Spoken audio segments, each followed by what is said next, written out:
ഇതേപോലെ സന്യാസിക്കാൻ മുൻകൂട്ടി വന്നതാണ് സ്വാഗത പ്രസംഗനും അധ്യക്ഷ പ്രസംഗനെ പ്രതിപാദിക്കും. എല്ലാവർക്കും അറിയാവുന്നതുപോലെ CPI സാധാരണ ഒരു രാഷ്ട്രീയ പാർട്ടിയാണ്. നാടിൻ്റെ സാമൂഹ്യ വികാസ പ്രക്രിയ ചലന നിയമങ്ങൾ എല്ലാം കൃത്യതയോടെ ശ്രദ്ധിക്കപ്പെടുന്ന അതിനെക്കുറിച്ച് ധാരണയും ഭാവനയുമുള്ള കാഴ്ചപ്പാടുള്ള ഒരു രാഷ്ട്രീയ പ്രസ്ഥാനം. ശരിയും ശാസ്ത്രീയമായ നിലപാടുകൾ സ്വീകരിക്കുന്ന രാഷ്ട്രീയ പ്രസ്ഥാനം. നാളുകളിലുള്ള മാനവ സമുദായത്തിൻ്റെ ചരിത്രമാണ്, വർഗസമരങ്ങളുടെ ചരിത്രമാണെന്ന് വിശ്വസിക്കുന്ന രാഷ്ട്രീയ പ്രസ്ഥാനം.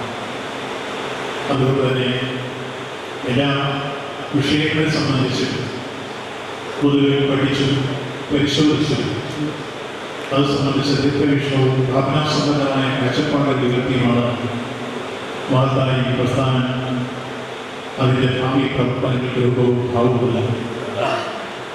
അതുകൊണ്ട് തന്നെ ജനജീവിതവുമായി ബന്ധപ്പെടുന്ന വിവിധ മേഖലകളിൽ പ്രശ്നങ്ങൾ ചർച്ച ചെയ്യുന്നതിന് അതെല്ലാം ക്രോഡീകരിച്ച് സമ്മേളനത്തിൻ്റെ ഉള്ളടക്കത്തിൽ എത്തിക്കുന്നതിനും അതനുസരിച്ച് ഭാവി പ്രവർത്തനങ്ങൾ ദിശാബോധമുള്ള പ്രാക്ടിക്കൽ അപ്രോച്ച് ഗുണപരമായ സമീപനം സ്വീകരിക്കുന്നതിന് സഹായകമായിട്ടാണ് ഇത്തരം സമ്മേളനങ്ങളൊക്കെ സംഘടിപ്പിച്ചു കൊണ്ടുവരും.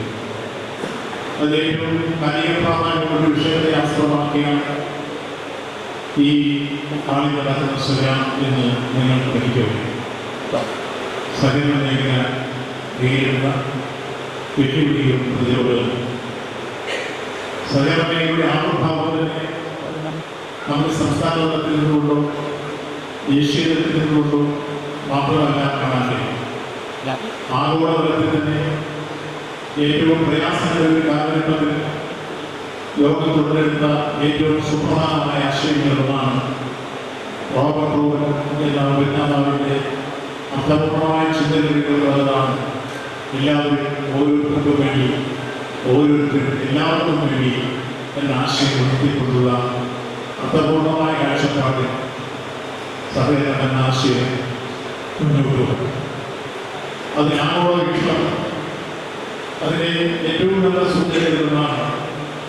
ഇന്ന് കേരളത്തിൽ ഏറ്റവും പ്രശസ്തമായി ലോകത്ത് രണ്ടാമത്തെ സഹകരണ സംഘടനകളിൽ തിരഞ്ഞെടുക്കപ്പെട്ട ഊരാളുടെ ലേബർ പ്രൊഡക്ട്സ് സൊസൈറ്റിയുടെ 100ാം വാർഷികമെത്തിയ ദിവസമാണ് ഇന്നത്തെ ദിനം. 5000 കോടി രൂപയുടെ പ്രോജക്റ്റിൽ 18,000 തൊഴിലാളികൾ, സിവിൽ തൊഴിലാളികൾ, 1000 വിദ്യാഭ്യാസമുള്ള ലോകം ശ്രദ്ധിക്കപ്പെടുന്ന സഹകരണ സംഘടനകളാണ് ഊരാളുടെ ലേബർ പ്രൊഡക്ട്സ് സൊസൈറ്റി. ഇത് ഞാൻ പറഞ്ഞതല്ല, വേൾഡ് കോഓപ്പറേറ്റീവ് മോണിറ്റർ അടുത്ത കാലത്ത് നടത്തിയ പരിശോധനയിൽ ലോകത്ത് 1ാമത്തെ സഹകരണ സംഘം സ്പെയിനിൽ തിരഞ്ഞെടുക്കപ്പെട്ടപ്പോൾ 2ാമത്തെ സഹകരണ സംഘം തിരഞ്ഞെടുക്കപ്പെട്ടത് ഇന്ത്യയിൽ കേരളത്തിലാണ്. അത് ഊരാളുടെ ലേബർ പ്രൊഡക്ട്സ് സൊസൈറ്റിയാണ്. അതിന് അഭിമാനത്തോടെ ചോദിക്കുന്നത്. അത് ഇന്ന് 100 വർഷം കഴിയും. അപ്പോൾ സഹകരണ സംഘത്തിൻ്റെ സംസ്ഥാന തലത്തിലോ അല്ലെങ്കിൽ ദേശീയ തലത്തിലോ മാത്രമല്ല ആഗോള വീക്ഷണം എങ്ങനെ എത്തുന്നുണ്ടെന്ന് അറിയാൻ വേണ്ടി ഞാൻ സൂചിപ്പിച്ചു. അങ്ങനെ ആഗോള വീക്ഷണമുള്ള മഹത്തായ ആശയം അർത്ഥപൂർണമായി നമ്മുടെ ഭാരതത്തിൽ തുടക്കം കുറിക്കുന്നത് സ്വാതന്ത്ര്യപൂർവ്വ കാലഘട്ടത്തിൽ ബ്രിട്ടീഷുകാരുടെ കാലഘട്ടത്തിൽ 1904 ഡക്കാൻ കലാപത്തിൽ തുടർന്ന് ആദ്യമായി ഇന്ത്യയിൽ ബ്രിട്ടീഷുകാരൻ സഹകരണ സംഘടനയ്ക്ക് ആദ്യമായി രൂപം കൊടുത്തു. കൃഷിക്കാരുടെ പ്രശ്നങ്ങൾ, അവരുടെ ഉൽപ്പന്നങ്ങൾ ബന്ധിപ്പിക്കാനുള്ള സ്ഥിതി, അവരുടെ ഉൽപ്പാദനത്തിന് വേണ്ടിയുള്ള ചെലവെല്ലാം ഏകമ്പോൾ കലാപങ്ങളിലേക്ക് വന്ന കൃഷിക്കാരുടെ ഡക്കാൻ കലാപത്തിൻ്റെ പശ്ചാത്തലത്തിലൂടെയാണ് കോൺഗ്രസ് ബ്രിട്ടീഷുകാർ ഇന്ത്യയിൽ മഹത്തായ പ്രസ്ഥാനത്തിൽ തുടർന്നു. 1904 തുടങ്ങിയ വിഷയത്തിലും അതിന് കൃത്യമായ നിയമപരമായ രൂപവും പരിരക്ഷവുമില്ല.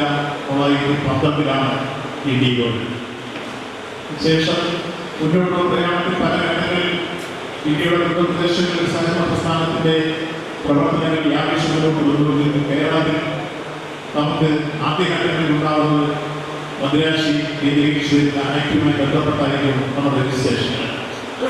കേരളം രൂപപ്പെട്ട 1986 നവംബർ മാസം 1-ാം തീയതിയാണ് ഐക്യകേരളം തെരഞ്ഞെടുത്തത്. ഐക്യകേരളം തെരഞ്ഞെടുത്തതിന് ശേഷം കേരളം കേന്ദ്രീകരിച്ച് സഹകരണ നിയമം ഉണ്ടാകുന്നത് 1969 മഹാനായ യൂണിവേഴ്സിറ്റി നേതൃത്വത്തിലുള്ള ഗവൺമെന്റ് കേരളത്തിൽ ഉണ്ടായിരുന്നപ്പോൾ എല്ലാവരും ഓർമ്മിക്കും 67 ശബ്ദം നൽകിയത്. ആ ഗവൺമെന്റ് അവസാന ഘട്ടത്തിൽ ശ്രീ വിയാം കുറുപ്പാണ് നിയമസഭയിൽ പാലിക്കുകയും 1999 നിയമം ഭേദഗതി ഒരു നിയമം തന്നെ ഉണ്ടായി. സഹകരണ കേരളത്തിൽ സംസ്ഥാനാടിസ്ഥാനത്തിൽ നിയമം എന്നെഴുതുകയാണ്. ഇത്തരത്തിൽ രൂപപ്പെട്ട സഹകരണ നമ്മുടെ സംസ്ഥാനത്തെ സംബന്ധിച്ചിടത്തോളം ആ ജനജീവനത്തിന്റെ സമസ്ത മേഖലകളുണ്ട്. ഇത് അതിൽ വളരെയില്ലാത്ത ഒരു രംഗവും കേരളത്തിൽ അത്തരത്തിലേക്ക് പന്തലിച്ച് മുന്നോട്ട് വന്നപ്പോൾ നമ്മൾ വിചാരിക്കുന്ന കേവലം സഹകരണ ലക്ഷ്യവും അതുപോലെ തന്നെ വായ്പ കൊടുക്കൽ പലിശ വാങ്ങിക്കൽ മാത്രമല്ല, ഇന്ന് കേരളത്തിൻ്റെ സാമ്പത്തിക, കാർഷിക, വ്യാവസായിക, തൊഴിൽ, വിദ്യാഭ്യാസ, ആരോഗ്യ, ഭവന നിർമ്മാണ മേഖലകളെല്ലാം കടന്നു പന്തലിച്ച് ഇന്ന് വിവിധ പരമ്പരാഗത വ്യവസായങ്ങളിൽ കേന്ദ്രീകരിച്ച് പ്രവർത്തിക്കുന്ന രൂപത്തിലേക്ക് സഹകരണ സംഘങ്ങൾ വളർന്നു. കേരളത്തിൽ സഹകരണ സംഘം രജിസ്ട്രാറിൽ പ്രവർത്തിക്കുന്നു. എന്നാൽ 15,000-ൽ പരം സഹകരണ സംഘങ്ങൾ കേരളത്തിലുള്ളപ്പോൾ ഫംഗ്ഷൻ രജിസ്ട്രാറിൽ പ്രവർത്തിക്കുന്ന ഏതാണ്ട് 8,000-ൽ പരം സഹകരണ സംഘങ്ങൾ രണ്ടും കൂട്ടിച്ചേർത്താൽ ഏതാണ്ട് 24,000 ഇടയ്ക്ക് സഹകരണ സംഘങ്ങൾ കേരളത്തിൽ. ചിലതെല്ലാം വിപുലീകരണത്തിലാണ്, ചിലതെല്ലാം നല്ല രൂപത്തിൽ പ്രവർത്തിച്ചിട്ടുള്ളത്. ഇവയിൽ തിരിച്ച് വർദ്ധിച്ചെടുത്താൽ ഏതാണ്ട് 1,715 ക്രെഡിറ്റ് സംഘങ്ങളാണ് സംസ്ഥാനത്ത് സാമ്പത്തിക വിഷയങ്ങൾ കൈകാര്യം ചെയ്യുന്നതിന്. അത് സജീവമായിട്ട് 1,608 അതിൽ ഏറ്റവും കേന്ദ്രീകരിച്ചത് ഇന്ന് ഏതാണ്ട് 868 സഹകരണ സംഘം ലാഭത്തിൽ പ്രവർത്തിക്കുന്ന രൂപത്തിലേക്ക് ഈ ക്രെഡിറ്റ് സംഘങ്ങൾ മുന്നോട്ട് വന്നിരിക്കും. ഇതിൻ്റെ കണക്ക് മാതൃഭൂമി ഇന്ന പത്രം പ്രസിദ്ധീകരിച്ചു. വലിയ രീതിയിലുള്ള ഒരു പുരോഗതി ഒരു വർഷക്കാലത്തിനുള്ളിൽ ഈ മേഖലയിൽ കൈവരിക്കാൻ കഴിഞ്ഞ സാമ്പത്തികമായ മുന്നേറ്റവും കൂട്ടിക്കാണും. പ്രധാനമായും ഈ മേഖലയുടെ വളർച്ചയിൽ വളർന്നു വന്നപ്പോൾ നമുക്ക് പല രൂപത്തിലുള്ള വെല്ലുവിളികളാണ് ഈ മേഖലയ്ക്ക് എതിരുള്ളത്. അതിൽ സംസ്ഥാനത്തെ സ്വകാര്യ പഠനങ്ങൾ വെല്ലുവിളിക്കാറുണ്ട്. ദേശീയ തലത്തിൽ കേന്ദ്ര ഭരണാധികാരികൾ അവർ നയമുയർത്തുന്ന വെല്ലുവിളികളുണ്ട്. അതിനപ്പുറം ആഗോള ഭീമന്മാരുടെ ഈ രംഗത്തെ വെല്ലുവിളി അന്താരാഷ്ട്ര ഭീമന്മാർ മുന്നോട്ട് വരും, അല്ലെങ്കിൽ വ്യവഹാരത്തിൽ മുന്നോട്ട് വരും. എന്തുകൊണ്ട് നമ്മളുടെ സംഘടനയിൽ ഉൽപ്പാദിപ്പിക്കപ്പെടുന്ന ഉൽപ്പന്നങ്ങൾ ഇന്ന് മാർക്കറ്റിലേക്ക്, ആ മാർക്കറ്റ് വഴി അന്തർദേശീയ മാർക്കറ്റിലേക്ക് വിൽപ്പന രൂപത്തിലേക്ക് ചില പ്രോഡക്റ്റുകൾ വന്നു തുടങ്ങി. കേരളത്തിൽ ഒരു കാലഘട്ടത്തിൽ നമ്മുടെ പല രൂപത്തിൽ വിദേശ കമ്പനികൾ വിറ്റഴിച്ചിരുന്ന ഒട്ടനവധി ഉൽപ്പന്നങ്ങൾ മൂല്യവർദ്ധിതമായ ഉൽപ്പന്നങ്ങൾ ഉൽപ്പാദിപ്പിക്കാൻ കഴിയുന്നതിലേക്ക് ഇവിടെ വളർന്നു വന്നപ്പോൾ അന്തർദേശീയ തലത്തിൽ തന്നെ അത് ഭീഷണി കൊടുക്കുന്നു. ദൂരങ്ങളുടെ ഉൽപ്പന്നങ്ങൾക്കും അതുപോലെ തന്നെ മറ്റു കുത്തകളുടെ ഉൽപ്പന്നങ്ങൾക്കും അത് ഭീഷണി കൊടുക്കുന്നു. രൂപത്തിൽ വന്നപ്പോഴാണ് അവർ ഇന്ത്യ മേഖലയെ വട്ടക്കെട്ടുമാക്കാൻ അവരാദ്യം കേന്ദ്ര ഗവൺമെന്റിനെ കൊണ്ട് തന്നെ സമ്മർദ്ദം ചെലുത്തി ഈ രംഗത്ത് 2-3 കമ്മീഷനുകൾ നിയോഗിച്ചു. ആ വന്ന കമ്മീഷനുകളെല്ലാം പരിശോധിച്ചപ്പോൾ കേരളത്തിലെ സഹകരണ മേഖലയെ തകർക്കുന്നതിന് സഹായകമായ നിർദ്ദേശങ്ങളായിരുന്നു ആ കമ്മീഷനിലെല്ലാം മുന്നോട്ട് വെച്ചത്. അതിനെല്ലാം കേരളത്തിലെ സഹകാരികൾ ജീവനക്കാരും ചേർന്ന് കൂട്ടായ പ്രശ്നത്തിലെ പ്രതിരോധത്തിലൂടെ നല്ല രൂപത്തിൽ തിരികെപ്പെട്ടു. അങ്ങനെയാണ് ആ മുൻകാലികൾ വന്ന കമ്മീഷൻ റിപ്പോർട്ടുകളെല്ലാം നമുക്ക് നേരിടാനും അതിനെ പ്രതിരോധിച്ച് നിലയ്ക്ക് നിർത്താനാകില്ല. എന്നാൽ പിന്നീട് 97-ാം ഭരണഘടനാ ഭേദഗതിയിലൂടെ കേന്ദ്ര ഗവൺമെന്റ് പുതിയതായി കൊണ്ടുവന്ന ചില നീക്കങ്ങൾ ഇന്ത്യൻ ഭരണഘടനയിൽ തന്നെ സഹകരണ നൽകിയിരുന്ന ശ്രദ്ധേയമായ അംഗീകാരവും അവകാശവും ഇല്ലാതാക്കുന്ന രൂപത്തിലേക്ക് ആ 97-ാം ഭരണഘടനാ ഭേദഗതി വന്നപ്പോൾ അതിനെതിരെ ഗുജറാത്തിൽ ഒരു സഹകരണ സംഘം ചെയ്യുന്നു. ചില സംഘടനകൾ അതിന് പിരിവ് താൽക്കാലികമായി അത് സ്റ്റേ ചെയ്യും. അത് സ്റ്റേ ചെയ്തപ്പോൾ അതിനെതിരെ ഗവൺമെന്റിന് മുൻകൈ എടുത്ത അപ്പീൽ സമർപ്പിച്ചു. ആ അപ്പീൽ സുപ്രീം കോടതി സുപ്രീം കോടതി മുമ്പാകെ നാം അപ്പീൽ വരുമ്പോൾ സുപ്രീം കോടതി ആ വിഷയത്തിൽ സുപ്രധാനമായ നിലപാടുകൾ അതുപോലെ വിധി പ്രഖ്യാപിച്ചു. നിങ്ങളെല്ലാം ഓർമ്മത്തിലുണ്ടാവും, 2021 ജൂൺ മാസത്തിലാണ് സുപ്രീം കോടതിയുടെ സുപ്രധാനമായ വിധി വരുന്നത്. ഭരണഘടനാ ബെഞ്ചിന്റെ നിലവിൽ ചെയർമാനായിരുന്ന ഭരണഘടനാ ബെഞ്ചിന്റെ സുപ്രധാനമായ വിധി Indian constitution 7th schedule 32 operating subject state subject ആണ് എന്ന് തന്നെയാണ്. ആ വിധി സുപ്രീം കോടതി പുറപ്പെടുവിക്കുന്നതിന് മുമ്പേ നമ്മൾ ചൂണ്ടിക്കാണിച്ചു. നമ്മുടെ രാജ്യത്തിന്റെ ഭരണഘടന വിശ്വാസിക്കുന്നതനുസരിച്ച് രാജ്യത്തിന്റെ ഭരണഘടന നമ്മൾ ഉയർത്തിപ്പിടിക്കുന്നു, നെഞ്ചോട് ആ ഭരണഘടനയെ ഉയർത്തിപ്പിടിക്കാൻ അധികാരിയാണ്, അവകാശമില്ല. അത് തിരിച്ചറിയെങ്കിൽ ചുമതല പരിവർത്തിക്കൊണ്ടുകൊണ്ട് എത്രയോ വലിയ രീതിയിലുള്ള പ്രവർത്തനങ്ങൾ നടത്തിയാണ് ഭരണഘടനയുടെ ഇന്നത്തെ ഉള്ളടക്കം നമുക്ക് നിലനിർത്താൻ അവരെ മാറ്റിയെടുക്കാനാണ്. ഇത് നമ്മൾ ആദ്യം ചൂണ്ടിക്കാണിച്ചു. ഇന്ത്യൻ ഭരണഘടനയുടെ ഈ അനുച്ഛേദത്തിൽ പറയുന്ന കാര്യങ്ങൾ എന്തിനാണ് നിങ്ങൾ വെല്ലുവിളിക്കുന്നത്? കേവലം എക്സിക്യൂട്ടീവ് ഉത്തരവ് വഴി അത് മറികടക്കാൻ കഴിയും.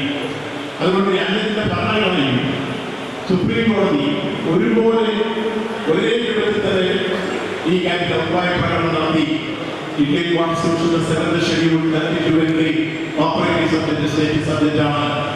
അന്ന് ഭരണഘടനാ ബെഞ്ച് ഈ വിധി പ്രഖ്യാപിക്കുമ്പോൾ ആ വിധി പ്രഖ്യാപിച്ച ഭൂരിപക്ഷ ബെഞ്ച് ഈ അഭിപ്രായം എടുക്കുമ്പോൾ ന്യൂനപക്ഷമായിരുന്ന ജസ്റ്റിസ് KM ജോസഫ് ഒരു വഴിവിളക്കാണ് ഒരു വാദം എഴുതി. അത് മറ്റൊന്നുമല്ല, അദ്ദേഹത്തെ വാങ്ങിയിരിക്കുകയാണ്. ഇപ്പോ കോൺസ്റ്റിറ്റ്യൂഷൻ പറയുന്ന ഈ കാര്യങ്ങളിൽ ഇടപെടലാണെന്ന് ചൂണ്ടിക്കാണിച്ചതുകൊണ്ട് തന്നെ സംസ്ഥാനത്ത് ഇന്ന് ഗണതകയിൽ മൾട്ടി സ്റ്റേറ്റ് കോഓപ്പറേറ്റീവ് സൊസൈറ്റികൾ പ്രവർത്തിക്കുന്നത് അതുകൂടി നിരൂപിച്ചെങ്കിൽ മാത്രമേ സംസ്ഥാനങ്ങൾക്ക് സഹകരണ വിഷയമായി മുന്നോട്ട് പോകാൻ കഴിയൂ എന്നാണ് ജസ്റ്റിസ് KM ജോസഫ് സാർ തന്റെ ഭരണഘടനാ ബെഞ്ചിൽ മൈനോറിറ്റി ഒപ്പീനിയനായിരുന്നു അദ്ദേഹം രേഖപ്പെടുത്തി. അപ്പോൾ ഭൂരിപക്ഷ അഭിപ്രായം ഈ രേഖപ്പെടുത്തിയ പോലെ തന്നെ ഒരു മൈനോറിറ്റി ഒപ്പീനിയൻ കുറെ കൂടി കാണുന്ന ഈ കാര്യത്തിൽ അഭിപ്രായം രേഖപ്പെടുത്തിയിട്ടുള്ളതാണ് ജസ്റ്റിസ് KM ജോസഫ് സാർ. ഇങ്ങനെ രാജ്യത്തിന്റെ പരമാവധി നീതിപീഠം സുപ്രീം കോടതി വളരെ സുപ്രധാനമായ വിധി പ്രഖ്യാപിച്ചു. 1921 കേന്ദ്ര ഗവൺമെന്റിന്റെ അപ്പീലുമായി ബന്ധപ്പെട്ടാണ് വിധി വന്നതെങ്കിൽ ഭരണഘടനയൊക്കെ പിടിക്കുന്ന അതേ വീക്ഷണം തന്നെ സുപ്രീം കോടതി ഉയർത്തിച്ചു. ഇങ്ങനെ ഈ കാര്യത്തിൽ നിൽക്കുമ്പോൾ തന്നെ അതിനെ മറികടന്നുകൊണ്ടാണ് കേന്ദ്ര ഗവൺമെന്റ് ഒരു മന്ത്രാലയം തന്നെ രൂപീകരിച്ച് ഇന്ന് അമിത്ഷാ അതിന്റെ ചുമതല വഹിക്കുന്ന മന്ത്രിയായി മാറി. വിവിധ തരത്തിൽ സംസ്ഥാനങ്ങളുടെ അധികാരികൾ കടന്നു കയറാൻ തുടങ്ങി. ഇത്തരം രൂപത്തിലേക്ക് അവരെ പ്രേരിപ്പിക്കുന്ന ഘടകമല്ല, ആ ഘടകം മറ്റൊന്നുമല്ല. ദേശീയ അടിസ്ഥാനത്തിൽ നിൽക്കുമ്പോൾ ഇന്ത്യയിലെ ക്രെഡിറ്റ് സംഘങ്ങളിൽ 71% നിക്ഷേപം എവിടെയാണെന്ന് ചോദിച്ചാൽ അത് കേരളത്തിലാണ് എന്നുള്ള അഭിപ്രായത്തോടെ ചൂണ്ടിക്കാണിക്കുന്നു. ഇന്ത്യയിലെ ക്രെഡിറ്റ് സംഘങ്ങളിൽ നിക്ഷേപം 70% കേരളത്തിലാണ്, ബാക്കിയുള്ള എല്ലാ സംസ്ഥാനങ്ങൾക്കും. ഇപ്പോൾ കേരള സംസ്ഥാനത്തെ കേരള ബാങ്കിന്റെ റിപ്പോർട്ടിംഗ് കഴിഞ്ഞ ദിവസം പറഞ്ഞു. ഇന്ത്യയിൽ ഒന്നാമത്തെ സഹകരണ ബാങ്കായി, സംസ്ഥാന സഹകരണ ബാങ്കായി കേരള ബാങ്കിനെ പ്രഖ്യാപിച്ചു. 50,200 കോടിയാണ് ഇപ്പോൾ അതിന്റെ ബിസിനസ്. ലോൺ ഔട്ട്സ്റ്റാൻഡിംഗ് 50,200 കോടി ഉള്ള 5 ബാങ്കുകളെ കേരളത്തിലുള്ളൂ. 45 ബാങ്കുകളുണ്ട്. അതിൽ 1 SBI ആണ്, 2 കേരള ബാങ്കാണ്, 3 കാനറ ബാങ്കാണ്, 4 HDFC ആണ്, 5 ഫെഡറൽ ബാങ്കാണ്. അപ്പൊ 5 ബാങ്കുകളുമായി കേരള ബാങ്ക് 50,200 കോടി രൂപയുടെ ലോണിലേക്ക് എത്തി. ഈ അടുത്ത കാലത്തുണ്ടായ പുരോഗതിയാണ് സഹകരണ മേഖല. അപ്പൊ സഹകരണ മേഖലയുടെ ഇത് കേരള ബാങ്കിന്റെ മാത്രമാണെങ്കിൽ ഇന്നത്തെ മാത്രമെങ്കിൽ റിപ്പോർട്ട് നിങ്ങൾ വായിച്ചിരിക്കും. ആ റിപ്പോർട്ട് അനുസരിച്ച് കഴിഞ്ഞ വർഷത്തേക്കാൾ 20,000 കോടി രൂപയുടെ വർധനമാണ് പ്രൈമറി സംഘങ്ങളുടെ നിക്ഷേപം ഈ വർഷം വന്നിരിക്കുന്നത്. അപ്പൊ നമുക്കുണ്ടായിരുന്ന വർധന മുൻ വർഷങ്ങളെ അപേക്ഷിച്ച് നമുക്ക് 1,27,000 സംതിങ് ഉണ്ടായിരുന്നെങ്കിൽ 1,79,000 കോടി ഈ വർഷം നമ്മുടെ നിക്ഷേപം. അപ്പൊ നിക്ഷേപങ്ങളിൽ 20,000 കോടി കുറച്ച് 2 വർഷത്തെ ഈ വർഷത്തെ. അപ്പൊ ഈ നിക്ഷേപം പൊതുവെടുക്കുന്നു 2,00,000 കോടി രൂപയുടെ നിക്ഷേപം സഹകരണയിലുണ്ട് എന്നുള്ളതാണ് കേന്ദ്രം ഒരു വേദാന്തനെ പോലെ നമുക്ക് വേണ്ടി വട്ടമിട്ട് പറക്കാൻ ഇടവരുന്ന സാങ്കേതിക സംവിധാനമാണ്. ഈ സമ്പത്ത് കേരളത്തിലെ സമാന്തര സാമ്പത്തിക സങ്കേതമാക്കിയത് പ്രയാസങ്ങളുടെയും പ്രതിസന്ധികളുടെയും ബുദ്ധിമുട്ടിന്റെയും കഷ്ടപ്പാടിന്റെയും ദുഃഖത്തിന്റെയും ദുരിതത്തിന്റെയും എല്ലാം നടുവിൽ കേരളത്തിന്റെ ഗ്രാമീണ സംഘടനയെ, ഗ്രാമീണ ജനജീവിതത്തെ ഏറെ സഹായിക്കുന്ന ഏറ്റവും പ്രധാനപ്പെട്ട ഘടകം സഹകരണ മേഖലയാണ് തിരിച്ചറിഞ്ഞുകൊണ്ട് തന്നെയാണ് കേന്ദ്രം ഈ നിയമത്തിൽ വെല്ലുവിളി ഉയർത്തിക്കൊണ്ട് തന്നെ യഥാർത്ഥത്തിൽ സുപ്രീം കോടതി വിധി ഭരണഘടനാനുസൃതമായിട്ടുള്ള അവകാശവും കവർന്നുകൊണ്ട് പുതിയ വിധി കൊണ്ടുവന്ന് ധനമന്ത്രാലയത്തിൽ കൊണ്ടുവന്നത്.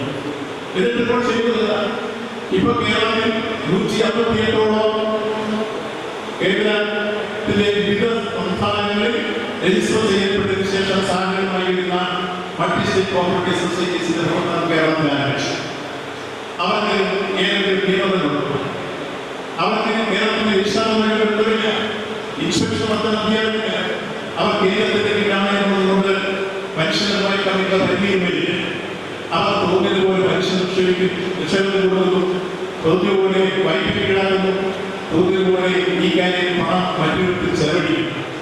അങ്ങനെ നിർവഹിച്ച് ഇതിനോടൊപ്പം പാർലമെന്റിനുള്ള ചോദ്യത്തിൽ ഏതാണ്ട് മൾട്ടി സ്റ്റേറ്റ് കോഓപ്പറേറ്റീവ് സൊസൈറ്റിയിൽ നിക്ഷേപം കൊടുത്ത് അത് തട്ടിക്കൊണ്ടുപോയി തിരിച്ചിട്ടാത്ത ചോദ്യം പാർലമെന്റിൽ വന്നപ്പോൾ അത് കിട്ടിയ മറുപടി ആ കാര്യത്തിൽ ഒരു ഗ്യാരണ്ടി കേന്ദ്ര ഗവൺമെന്റില്ല. ഒരു തരത്തിലുള്ള ഗ്യാരണ്ടി ഇല്ലാനുള്ള മറുപടിയാണ് ഇവിടെ കൊടുത്തത്.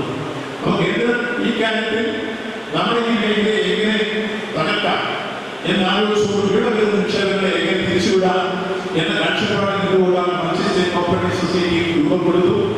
അപ്പോൾ കേന്ദ്ര മന്ത്രാലയം രൂപീകരിച്ചു വിവിധ തരത്തിലുള്ള ബിസിനസ്സുകൾ അവർ കയറിപ്പിടിക്കാൻ വേണ്ടിയുള്ള ഇടപെടലുകൾ ഇത് നടത്തിക്കൊണ്ടിരിക്കുന്നു. ആർബിഐയെ പ്രയോജനപ്പെടുത്തുന്ന ഘട്ടത്തിൽ ആർബിഐയുടെ സഹകരണ ബാങ്കുകൾ ഇന്ന് പുതിയ ബാങ്കിംഗ് ആക്ട് അനുസരിച്ച് ബാങ്ക് എന്ന തരത്തിലുള്ള പ്രവർത്തനം നടത്തിക്കൂട. നമ്മൾ ബാങ്കിന്റെ ബോർഡ് പോലും വിളിക്കാൻ പാടില്ല. ഇങ്ങനെ വിവിധ തരത്തിലുള്ള സർക്കുലർ പ്രാവശ്യം ആർബിഐ പുറപ്പെടുവിച്ചു. നമ്മളതിന് മറുപടി കൊടുത്തു. നമ്മൾ പരിധിയിൽ വരുന്നില്ല. ഇത് മാത്രമല്ല, ഇവിടെ സഹകരണ മേഖലയിൽ നിക്ഷേപം വരുന്നത് അതിന് മെമ്പർമാരാണ്. ആ മെമ്പർമാരാണ് വായ്പ കൊടുക്കുന്നത്. മെമ്പർമാരെ നമ്മുടെ ബിസിനസ് ഒരു ആക്സിസ് ബാങ്കിൽ പോയാൽ ആക്സിസ് ബാങ്കിൽ യഥാർത്ഥത്തിൽ അവിടെ നിക്ഷേപം ആർക്ക് കൊടുക്കാൻ അക്കൗണ്ട് എടുക്കുന്നു. അങ്ങനെയുള്ള അവർ രണ്ട് കാര്യം നോക്കും. റീപേയിങ് കപ്പാസിറ്റി സെക്യൂർഡാണ്. രണ്ട് ബാങ്കിലെ വായ്പ കൊടുക്കും. ഇതായിരിക്കും ഇത്തരത്തിൽ ആക്സിസ് ബാങ്ക് കൊമേഴ്സ്യൽ ബാങ്ക് വരാൻ പോകുന്നു. സഹകരണ ബാങ്ക് യഥാർത്ഥത്തിൽ നമ്മുടെ നാട്ടുപ്രദേശത്തെ സാധാരണക്കാരുടെ ജീവിത ആവശ്യങ്ങളുമായി ബന്ധപ്പെട്ട ഏത് പ്രശ്നങ്ങളിൽ സമയോചിതമായി സന്ദർഭോചിതമായി ഇടപെട്ട് സഹായസ്ഥലമായി എത്തുകയാണ്. അവർ മെമ്പറായിരിക്കണം. ആ മെമ്പറായിരിക്കുന്ന ആളുകൾ നിക്ഷേപം കൊടുക്കാൻ വായ്പ എടുക്കുക. ഈ കാര്യങ്ങൾ പരിശോധിച്ച് ഈ കാര്യങ്ങൾ ചെയ്യുക. അതേസമയത്ത് ഈ വിഷയത്തിൽ മുന്നോട്ട് വെച്ച് ആർബിഐ കൊണ്ട് വായ്പയുള്ളത് ഈ ഇടപാടുകൾ ഒന്നും നടത്തിക്കൂടാ. ബാങ്കിങ് ബിസിനസ് ഒന്നും നടത്തിക്കൂടാ. ചെക്ക് കൊടുത്തുകൂടാ. ബോർഡ് വെച്ചുകൂടാ. നമ്മുടെ ഈ കാര്യത്തിൽ നമ്മൾ പാസ്സാക്കിയിട്ടുള്ള നിയമങ്ങൾക്ക് വിധേയമായിരുന്നുകൊണ്ടാണ് ഈ കാര്യങ്ങൾ നടപ്പാക്കി പോകുന്നതെങ്കിൽ ആ നിയമത്തെ വെല്ലുവിളിക്കാൻ ഭരണഘടനാനുസൃതമായിട്ട് നിലപാടുകൾക്ക് അധികാരമില്ല. ബിആറിന്റെ പരിധിയിലൂടെ വരുന്നില്ല എന്ന കാര്യം നമ്മൾ സൂചിപ്പിച്ചു. മാത്രമല്ല, ആക്സിസ് ബാങ്കിൽ ഒരാൾ നിക്ഷേപം കൊടുത്താലും നിക്ഷേപത്തിന് ഗ്യാരണ്ടിയില്ല. അല്ലെങ്കിൽ ആർബിഐയുടെ നിബന്ധനകൾ എന്താ ഗ്യാരണ്ടി? ഇപ്പൊ ആദ്യം ഗ്യാരണ്ടി അനുസരിച്ച് സഹായം കിട്ടുന്നുള്ളൂ. അതേസമയത്ത് സഹകരണമായി നിക്ഷേപിക്കുന്ന ആളുകൾക്ക് ഇപ്പൊ രണ്ട് ഗ്യാരണ്ടികളുണ്ട്. ഒന്ന്, ലിക്വിഡേഷൻ ഒരു സംഘത്തിൽ പോയാൽ ആ സംഘത്തിലേക്ക് പോകുന്ന ഘട്ടങ്ങളിൽ ആ നിക്ഷേപത്തിന് 2 ലക്ഷം രൂപ വെച്ച് കൊടുക്കുന്നതിന് മുമ്പുണ്ടായിരുന്ന നിബന്ധനകളിൽ മാറ്റി ഇപ്പോൾ അതിന് ഭേദഗതിയുണ്ട്. ഈ മാസം ഇപ്പോൾ കൊടുത്തു തുടങ്ങുന്നു. നമ്മൾ 5 ലക്ഷം രൂപയാക്കി ലിക്വിഡേഷൻ പോകേണ്ട ഒരു സ്ഥലത്ത് ക്രൈസിസ് വന്നാൽ ആ ക്രൈസിസ് സമയത്ത് തന്നെ ആ ബാങ്കിലെ നിക്ഷേപകന് 5 ലക്ഷം രൂപ പ്രകാരം നിക്ഷേപം മടക്കി കിട്ടുന്ന വിധത്തിലേക്കാണ് ആ നിക്ഷേപ ഗ്യാരണ്ടി സ്കീം കേരളത്തിൽ ഇപ്പോൾ നമ്മൾ അമെൻഡ്മെന്റ്സ് വരുത്തി ഈ മാസം ഉത്തരവാദിത്തം. ഇതുപോലെ നിങ്ങൾ കൊണ്ടുവന്ന പുതിയതായ നിയമത്തിൽ മറ്റൊരു ഗ്യാരണ്ടി നമ്മൾ കൊടുത്തിരിക്കുന്നു, നിക്ഷേപ ഗ്യാരണ്ടി സ്കീം. ആ സ്കീമും ഇപ്പോൾ അതിന്റെ ചട്ടതയായി അതിന്റെ എല്ലാ തരത്തിലുള്ള നിബന്ധനകൾ ഉണ്ടാക്കി അതിന്റെ കമ്മിറ്റിയുടെ രൂപീകരണം നടന്നുകൊണ്ടിരിക്കുകയാണ്. അതുകൂടി പൂർത്തീകരിച്ചു കഴിഞ്ഞാൽ ഏതെങ്കിലും സംഘത്തിന് ക്രൈസിസ് ഉണ്ടായാൽ ആ ക്രൈസിസ് പരിഹരിക്കുന്നതിന് വൈബിളായ പ്രോജക്റ്റുകൾ തയ്യാറാക്കിയിരുന്നു. ആ സംഘത്തിന് യഥാർത്ഥത്തിൽ ആവശ്യമായ ധനസഹായം കൊടുക്കും. 1 വർഷം കഴിഞ്ഞ് തിരിച്ചടച്ചാൽ 6% പരിശീലനം ചെയ്യുന്നു. ഈ തരത്തിലുള്ള സഹായത്തിലേക്ക് എത്തുന്നത്. ഇങ്ങനെ 2 രൂപത്തിലുള്ള ഇടപാടുകൾ നമ്മൾ നടത്തുന്നതുകൊണ്ടാണ് ഒരു സഹകരണ ബാങ്കിൽ നിക്ഷേപിക്കുന്ന ഒരാൾ നിക്ഷേപ നഷ്ടപ്പെടാത്തിലേക്ക് ഭാവിയിൽ വരുന്ന സ്ഥിതിവിശേഷം. അതിന്റെ ഒന്നാമത്തെ ഉദാഹരണമാണ് വലിയ വിഭാഗത്തിനുള്ള സംസ്ഥാനത്തുണ്ടാക്കിയതാണ് കരിവെള്ളൂർ ബാങ്ക്. കരിവെള്ളൂർ ബാങ്കിൽ ഒരാൾക്കും ഒരു രൂപ പോലും തിരിച്ചിട്ടില്ല എന്നുള്ള എത്രയോ പ്രചരണമായ പ്രക്ഷോഭം ഇപ്പോൾ കഴിഞ്ഞ ദിവസം പരിശോധിക്കുമ്പോൾ കരിവെള്ളൂർ ബാങ്കിൽ കഴിഞ്ഞ മാസം വരെ 142 കോടി രൂപ നിക്ഷേപകർക്ക് മടക്കി കൊടുത്തു എന്ന സന്തോഷ വാർത്ത സൂചിപ്പിക്കുകയാണ്. അപ്പൊ നിക്ഷേപകർക്ക് 1 ലക്ഷം രൂപയോളം കാത്തിരിക്കാൻ നമുക്ക് ബാങ്കിനെ എങ്ങനെ സഹകരണ പ്രസ്ഥാനം സംരക്ഷിച്ചെടുക്കുന്നത് ഉദാഹരണമാണ്. അത്തരത്തിൽ കൊടുക്കാൻ കഴിയും. അത് കൃത്യമായി സഹകരണ ബാങ്കിനോട് ഇടപെടലാണ്. ഇത്തരത്തിലുള്ള സ്കീമുകൾ കൺസോർഷ്യം ഉപയോഗിച്ചവരെ സഹായിക്കാൻ കഴിയുന്ന നിലപാടുകളാണ്. അത്തരത്തിൽ നിക്ഷേപകർക്ക് ഗ്യാരണ്ടി വരുന്നു. അതേപോലെ തന്നെ സുരക്ഷിതത്വം. ഇത് ആക്സിസ് ബാങ്കിന് കിട്ടുന്നില്ല, കൊമേഴ്സ്യൽ ബാങ്കിന് കിട്ടുന്നില്ല, സഹകരണ ബാങ്കുമാണ്. പക്ഷെ ഇതെല്ലാം ആശുപിടിച്ചുകൊണ്ടാണ് കേന്ദ്ര ഗവൺമെന്റ് ഈ മേഖലയെ തകർക്കുന്നതിന് വേണ്ടി നിധി പോലുള്ള സംവിധാനങ്ങൾ, മൾട്ടിസ്റ്റേറ്റ് കോർപ്പറേറ്റ് സൊസൈറ്റികളുടെ സംവിധാനങ്ങൾ നമുക്ക് മേലെ ഉയർത്തിക്കൊണ്ട് വിവിധ തരത്തിലെ പ്രോത്സാഹിപ്പിക്കുന്ന ശൈലികൾ സംവിധാനങ്ങൾ സ്വീകരിക്കുക. മറ്റൊന്ന്, ഇതിലെ പരിസ്ഥിതിയുമായി ബന്ധപ്പെട്ട പ്രശ്നങ്ങൾ ഇപ്പോൾ സ്വീകരിക്കുന്ന നിലപാട് യഥാർത്ഥത്തിൽ നമ്മുടെ ധനകാര്യമന്ത്രി യഥാർത്ഥത്തിൽ സഹകരണ മേഖലയ്ക്ക് പ്രാധാന്യമല്ലാത്ത വിവിധ തരത്തിലുള്ള ടാക്സ് കൊണ്ടുവരുന്നതിന് വേണ്ടിയുള്ള ശ്രമമാണ്. നമ്മുടെ കണ്ണൂർ ജില്ലയിലെ ആളുകാരുമായി സുപ്രീം കോടതി കേസുമായി പോയിരുന്നു. നമുക്ക് ഇൻകം ടാക്സ് ആപ്ലിക്കബിളാണോ? ആ ഇൻകം ടാക്സുമായി ബന്ധപ്പെട്ട പ്രശ്നത്തിൽ സുപ്രീം കോടതി സുപ്രധാനമായിട്ട് തീർത്തിട്ടുണ്ട്. നമ്മുടെ ആപ്ലിക്കബിളല്ല. ഈ കാര്യത്തെ സംബന്ധിച്ചോളം സഹകരണ ബാങ്കുകൾക്ക് അത് ഈ ആപ്ലിക്കബിൾ അല്ല എന്ന രൂപത്തിലേക്ക് അടിസ്ഥാനത്തിൽ മുന്നോട്ട് പോകും. പക്ഷേ ഇപ്പോൾ പുതിയതായി നോട്ടീസുകൾ ചില ബാങ്കുകൾക്ക് കൊടുക്കാൻ വേണ്ടി നിർബന്ധിക്കുന്നു. അവരുടെ പലിശയ്ക്ക് കിട്ടേണ്ട ടാക്സ് കിട്ടണം എന്ന രൂപത്തിലേക്കാണ് സഹകരണ ഇത് യഥാർത്ഥത്തിൽ നമുക്ക് നടപ്പാക്കിയിരുന്ന കാര്യം. അപ്പൊ കേന്ദ്രം ജീവിതത്തിൽ ഇടപെട്ടുകൊണ്ട് വിവിധ തരത്തിൽ ബുദ്ധിമുട്ടിക്കുന്നതിനുള്ള സമീപനങ്ങൾ സ്വീകരിച്ചുകൊണ്ടുപോയി. ആ കാര്യത്തിൽ നമ്മുടെ രാജ്യത്തിന്റെ മുമ്പാകെ ചെയ്തിരിക്കുന്നത് ഒന്ന്, സഹകാരികളെയും അതുപോലെ തന്നെ പ്രവചനങ്ങളെയും അണിനിർത്തിക്കൊണ്ടുള്ള പ്രതിരോധത്തെ കെട്ടിപ്പടുത്തുകൊണ്ടുള്ള പ്രക്ഷോഭ സമരം സംഘടിപ്പിച്ചു. അതാണ് ഒരു പ്രതിരോധം. മറ്റൊന്ന്, നിയമപരമായ പോരാട്ടത്തിന് വേണ്ടി ബഹുമാനപ്പെട്ട സുപ്രീം കോടതി മുമ്പാകെ തന്നെ നമ്മൾ ഷൂട്ട് കഴിഞ്ഞു. ആ ഷൂട്ടിൽ നമ്മൾ ചൂണ്ടിക്കാണിച്ച സുപ്രീം കോടതി കർണാടകയുടെ ലഭിച്ച ഇന്ത്യൻ കോൺസ്റ്റിറ്റ്യൂഷൻ 7th ഷെഡ്യൂൾ സബ്ജക്റ്റാണ്. അതിന്റെ കേന്ദ്രം കടന്നിരിക്കുന്നു. ഈ വിഷയം ചൂണ്ടിക്കാണിച്ചുകൊണ്ട് ആ സുപ്രീം കോടതി ഒപ്പം നമ്മുടെ ഈ കാര്യത്തിൽ കർണാടകയിൽ ചൂണ്ടിക്കാണിച്ചുകൊണ്ടതിനാണ് നമ്മൾ ഷൂട്ട് ഫയൽ ചെയ്തിരിക്കുന്നത്. സമീപകാല ഭാവിയിൽ സുപ്രീം കോടതി മുമ്പാകെ അത് എടുക്കുമെന്ന് നമ്മൾ പ്രതീക്ഷിക്കുന്നു. അപ്പോൾ ഒരു ഭാഗത്ത് കൂടി നിയമപരമായിട്ടും മറുഭാഗത്ത് കൂടി ജനകീയ പ്രശ്നങ്ങളും സർക്കാരിക പ്രശ്നങ്ങളും കേൾത്തിക്കൊണ്ട് മാത്രമേ കേന്ദ്രത്തിന്റെ ഈ നീക്കത്തെ നമുക്ക് പ്രതിരോധിച്ച് നമ്മുടെ ഈ വഴിയെ സംരക്ഷിച്ചെടുക്കാൻ കഴിയുന്ന സാഹചര്യം ശ്രദ്ധാമാക്കാൻ കഴിയും എന്ന കാര്യത്തിൽ സംശയമില്ല. അത്തരമൊരു ഊർജ്ജ നീക്കമാണ് സംസ്ഥാനത്തിന്റെ ഇടതുപക്ഷ ജനാധിപത്യ യോഗത്തിന്റെ നേതൃത്വത്തിൽ ഈ നടപ്പാക്കിക്കൊണ്ടിരിക്കുന്നത്. സഹകാരികളെ സംബന്ധിച്ചോളം ഈ രംഗത്ത് നമ്മൾ സഹകരണ മേഖലയെ എല്ലാവരും യോജിപ്പിച്ചുകൊണ്ടാണ് ഈ പ്രക്ഷോഭ സമരത്തിന് രൂപവും ഭാവുന്നത്. അതിൽ പല ഘട്ടങ്ങളിൽ എല്ലാവരും യോജിച്ചതിന് മുന്നോട്ട് വരാൻ തയ്യാറായി. ആ പ്രക്ഷോഭ ആരംഭത്തിൽ തന്നെ പല ഘട്ടങ്ങളിൽ ഉയർത്തിക്കൊണ്ട് വന്നപ്പോൾ നോട്ട് നിരോധനം വന്നപ്പോഴും ആ കാര്യത്തെ നമുക്ക് ഫലം കാണാൻ കഴിയും. നോട്ട് നിരോധനം കൊണ്ടുവന്നപ്പോൾ യഥാർത്ഥത്തിൽ സഹകരണ മേഖലയെ ലക്ഷ്യമിട്ടുണ്ടായി. അതായത് ബഹുമാനപ്പെട്ട മുഖ്യമന്ത്രി റിസർവ് ബാങ്കിന്റെ മുന്നിലൂടെ മന്ത്രിമാരെ വിളിച്ചുകൊണ്ടുള്ള ആ രീതിയിൽ നടത്തിയ വലിയ പോരാട്ടത്തിന്റെ ഫലമാണ് നോട്ട് നിരോധന കാലഘട്ടം. 1 മാസക്കാലത്തേക്ക് ഈ മേഖലയെ ഫ്രീസ് ചെയ്യാൻ കേന്ദ്ര ഗവൺമെന്റിന്റെയും ആർബിഐയുടെയും നിയന്ത്രണം നമുക്ക് മാറ്റിയെടുത്ത് ഈ മേഖലയെ മുന്നോട്ട് കൊണ്ടുപോകാൻ കഴിഞ്ഞത് എന്ന കാര്യം എടുത്ത് സൂചിപ്പിക്കുകയാണ്. അപ്പൊ ഇത്തരത്തിൽ നമുക്ക് ഇനിയും ഉപയോഗവിശാലമായ സാധ്യതകളാണ് നമ്മുടെ സംസ്ഥാനത്ത് വരുന്നത്. ആ സംസ്ഥാനത്ത് എടുത്തു വരുമ്പോൾ നമുക്ക് വിവിധ മേഖലകളിൽ ആശ്വാസത്തിന്റെ കിരണങ്ങൾ പകർന്ന് മുന്നോട്ട് പോകും. സംസ്ഥാനത്ത് ഒരു ഘട്ടത്തിൽ KSRTC പെൻഷൻ കൊടുക്കാൻ സംസ്ഥാന ഗവൺമെന്റ് ഏറ്റവും വിഷമിച്ചപ്പോൾ യഥാർത്ഥത്തിൽ ഒരു കൺസോർഷ്യം രൂപീകരിച്ച് സഹകരണ മേഖലയിൽ നിന്ന് ഫണ്ട് കണ്ടെത്തിയാണ് KSRTC പെൻഷൻ സുഖമായി നടത്തിക്കൊണ്ടിരിക്കുന്നത്. ഇപ്പോഴും മനസ്സുകൊണ്ടിരുന്നു. ഒരു ഘട്ടത്തിൽ സോഷ്യൽ സെക്യൂരിറ്റി പെൻഷന് വലിയ പ്രശ്നം വന്ന ഘട്ടങ്ങളിൽ സംസ്ഥാന ഗവൺമെന്റ് ഈ കാര്യത്തിൽ നിർദ്ദേശമനുസരിച്ച് അന്വേഷണത്തിൽ മുന്നോട്ട് പോകാൻ കഴിയും. ഇനിയും അത് കുറെ നമുക്ക് സംഘടിപ്പിച്ച് മുന്നോട്ട് പോകേണ്ടതായി സോഷ്യൽ സെക്യൂരിറ്റി പെൻഷൻ.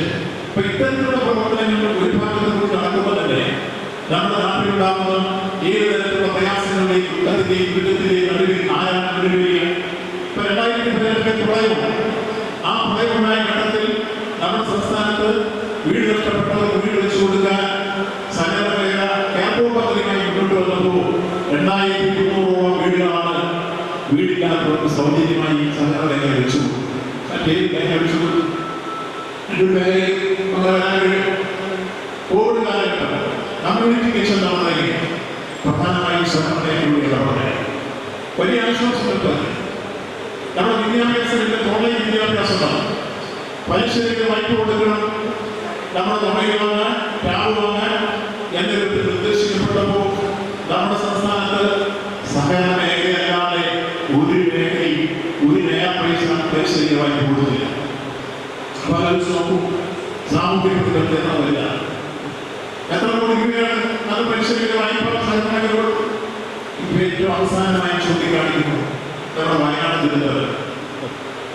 അപ്പോൾ വയനാട് ദുരന്തം ഉണ്ടായപ്പോൾ ഏറ്റവും ആദ്യം അവിടെ വീട് നഷ്ടപ്പെട്ടവർക്കും അതുപോലെ തന്നെ നമ്മളുടെ ആവശ്യങ്ങൾക്കും അഭയമായി ഗവൺമെന്റ് എല്ലാ തരത്തിലുള്ള പ്രവർത്തനങ്ങളും ചേർത്ത് പിടിച്ചു വന്നപ്പോൾ ആദ്യം ആ വീട് നഷ്ടപ്പെട്ടവർക്കെല്ലാം അവരുടെ മുഴുവൻ തരത്തിലുള്ള വായ്പാ തുകയും റൈറ്റ് ഓഫ് ചെയ്യാൻ തീരുമാനിച്ച ഏക ബാങ്ക് കേരള ബാങ്കാണ്, സഹകരണ ബാങ്കാണ് എന്ന അഭിമാനത്തോടെ പറയുക. ആദ്യം ആളുകളോട് തുറന്നു. അത് കഴിഞ്ഞപ്പോൾ ഗ്രാമീണ ബാങ്ക്, ഗ്രാമീണ ബാങ്ക്, മറ്റു ചില കൊമേഴ്സ്യൽ ബാങ്കുകൾ യഥാർത്ഥത്തിൽ സംസ്ഥാന ഗവൺമെന്റിൽ നിന്ന് ധനകാര്യമന്ത്രി അയച്ചു കൊടുത്ത പണം അവരവിടെ കുടിശ്ശികയായി തിരിച്ചു വരവെക്കുകയും അവസാനം മുഖ്യമന്ത്രി ലക്ഷത്തിലേക്ക് നിർത്തപ്പെട്ടപ്പോൾ മുഖ്യമന്ത്രി യഥാർത്ഥത്തിൽ കണക്കെ വിളിച്ചു പറഞ്ഞ് ആ കൊടുത്ത പിടിച്ചു വെച്ച പണം തിരിച്ചു കൊടുക്കാൻ ഒന്നാലോചിച്ച് നോക്കുന്നത് ഉടുതിക്ക് മറുപടിയില്ലാതെന്ന ഒരിക്കലും പരവതിയില്ലാതെന്ന പാവങ്ങളെ സഹായിക്കാൻ സംരക്ഷിക്കാൻ സഹകരണ പ്രസ്ഥാനം മുന്നോട്ട് വന്നപ്പോൾ കൊമേഴ്സ്യൽ ബാങ്ക് അവർക്ക് കിട്ടിയ ധനസഹായം അവരുടെ കണക്കിൽ വെച്ച് പിടിച്ചു വലിക്കുന്ന വിധത്തിലേക്ക് എത്തിച്ചേർന്ന സ്ഥിതികൾ കാണുകയാണ്. ഇവിടെയാണ് സഹകരണ പ്രസ്ഥാനത്തിന്റെ സാമൂഹ്യ പരിവർത്തനം മഹത്വവും മനസ്സിലാക്കുന്നത്. ഇങ്ങനെ നാലുകളിൽ നമ്മുടെ നാട്ടിലുണ്ടാകുന്ന ജനകീയ പ്രശ്നങ്ങളിലെല്ലാം ഈ തരത്തിലുള്ള സഹായിക്കാൻ ഏറ്റവും വലിയ ഈ പ്രാവശ്യത്തെ ആ ഒരു ദുരിതാശ്വാസ നിധിയിൽ ഏറ്റവും കൂടുതൽ സംഭാവന നൽകുന്ന സഹകരണ അത് സഹകാരികളും ജീവനക്കാരും ചേർന്ന് നൽകിയിട്ടുള്ള സംഭാവനകളാണ് ഏറ്റവും വിലപ്പെട്ടതായി. അപ്പൊ ഇത്തരത്തിൽ സഹകരണ മേഖല മറ്റൊരു കാര്യം കൂടി സ്വന്തം പ്രോത്സാഹനം സൂചിപ്പിക്കണം. ഈ മേഖലയിൽ ഇപ്പോൾ വായ്പ എടുക്കുന്ന ആളിന് മരണമടയുന്ന സാങ്കേതികമായ 3 ലക്ഷം രൂപ വസ്തുക്കൾ പിന്നെ തിരിച്ചടയ്ക്കണം. 3 ലക്ഷം വായ്പ എടുത്തിട്ട് പിന്നെ തിരിച്ചടയ്ക്കണം. 4 ലക്ഷം 2 ലക്ഷം അടച്ചാൽ വായ്പ എടുക്കാനും ഗുരുതരമായ രോഗം വെച്ചാൽ 1.5 ലക്ഷം രൂപ ചികിത്സാ സഹായം. വായ്പ തിരിച്ചടച്ചാൽ 1.5 ലക്ഷം രൂപ ചികിത്സ. ഇതിൽ ഒരു സാധാരണ ഗുരുതരമായ രോഗമാണ് 2 ലക്ഷം രൂപ ചികിത്സാ സഹായം ഗവൺമെന്റ്. ഈ സഹായമുള്ളത് ഏതെങ്കിലും ആശുപത്രി, ഏതെങ്കിലും കൊമേഴ്സ്യൽ ബാങ്കുകൾ, ഏതെങ്കിലും ബാങ്കിലാണുള്ളത് സഹകരണ മേഖലയിലാണ്. അപ്പൊ സഹകരണ മേഖല അതിന്റെ സാമൂഹ്യ പ്രതിബദ്ധത ആവർത്തിച്ചുറപ്പിച്ച് തെളിയിക്കുന്ന വിധത്തിലാണ് അതിന്റെ ഇത്തരത്തിലുള്ള പ്രവർത്തനങ്ങളെല്ലാം മുന്നോട്ട് നീങ്ങിക്കൊണ്ടിരിക്കുന്നത്. ഇതെല്ലാം വർഷപിടിച്ച് മുന്നോട്ട് പോകുമ്പോൾ തന്നെ നമ്മുടെ കാർഷിക മേഖലയിൽ വായ്പ നൽകുന്നതിനകത്ത് ആരാണ് മുന്നിൽ? സഹകരണ മേഖല. നമ്മുടെ നാട്ടിലെ കാർഷിക മേഖലയുടെ വളർച്ചയും അതിന്റെ പുരോഗതികൾക്ക് അത് ഏറ്റവും കൂടുതൽ വായ്പ നൽകുന്നത് സഹകരണ മേഖലയാണ്.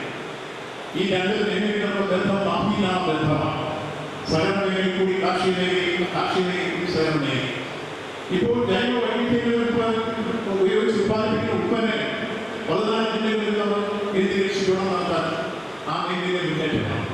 അഗ്രികൾച്ചർ ഇൻഫ്രാസ്ട്രക്ചർ ഫണ്ട് പ്രയോജനപ്പെടുത്തി ഇപ്പോൾ ഗോഡൌണുകൾ നിർമ്മിച്ച് കേരളത്തിൽ നിരവധി സംഘങ്ങൾ നമ്മുടെ നിരവധി ഉൽപ്പന്നങ്ങൾ ഉത്പാദിപ്പിച്ച് സ്ഥിരീകരിച്ചതിൽ അവർ സൂക്ഷിച്ചു. ഇപ്പൊ വിദേശത്തേക്ക് എക്സ്പോർട്ട് ചെയ്യും.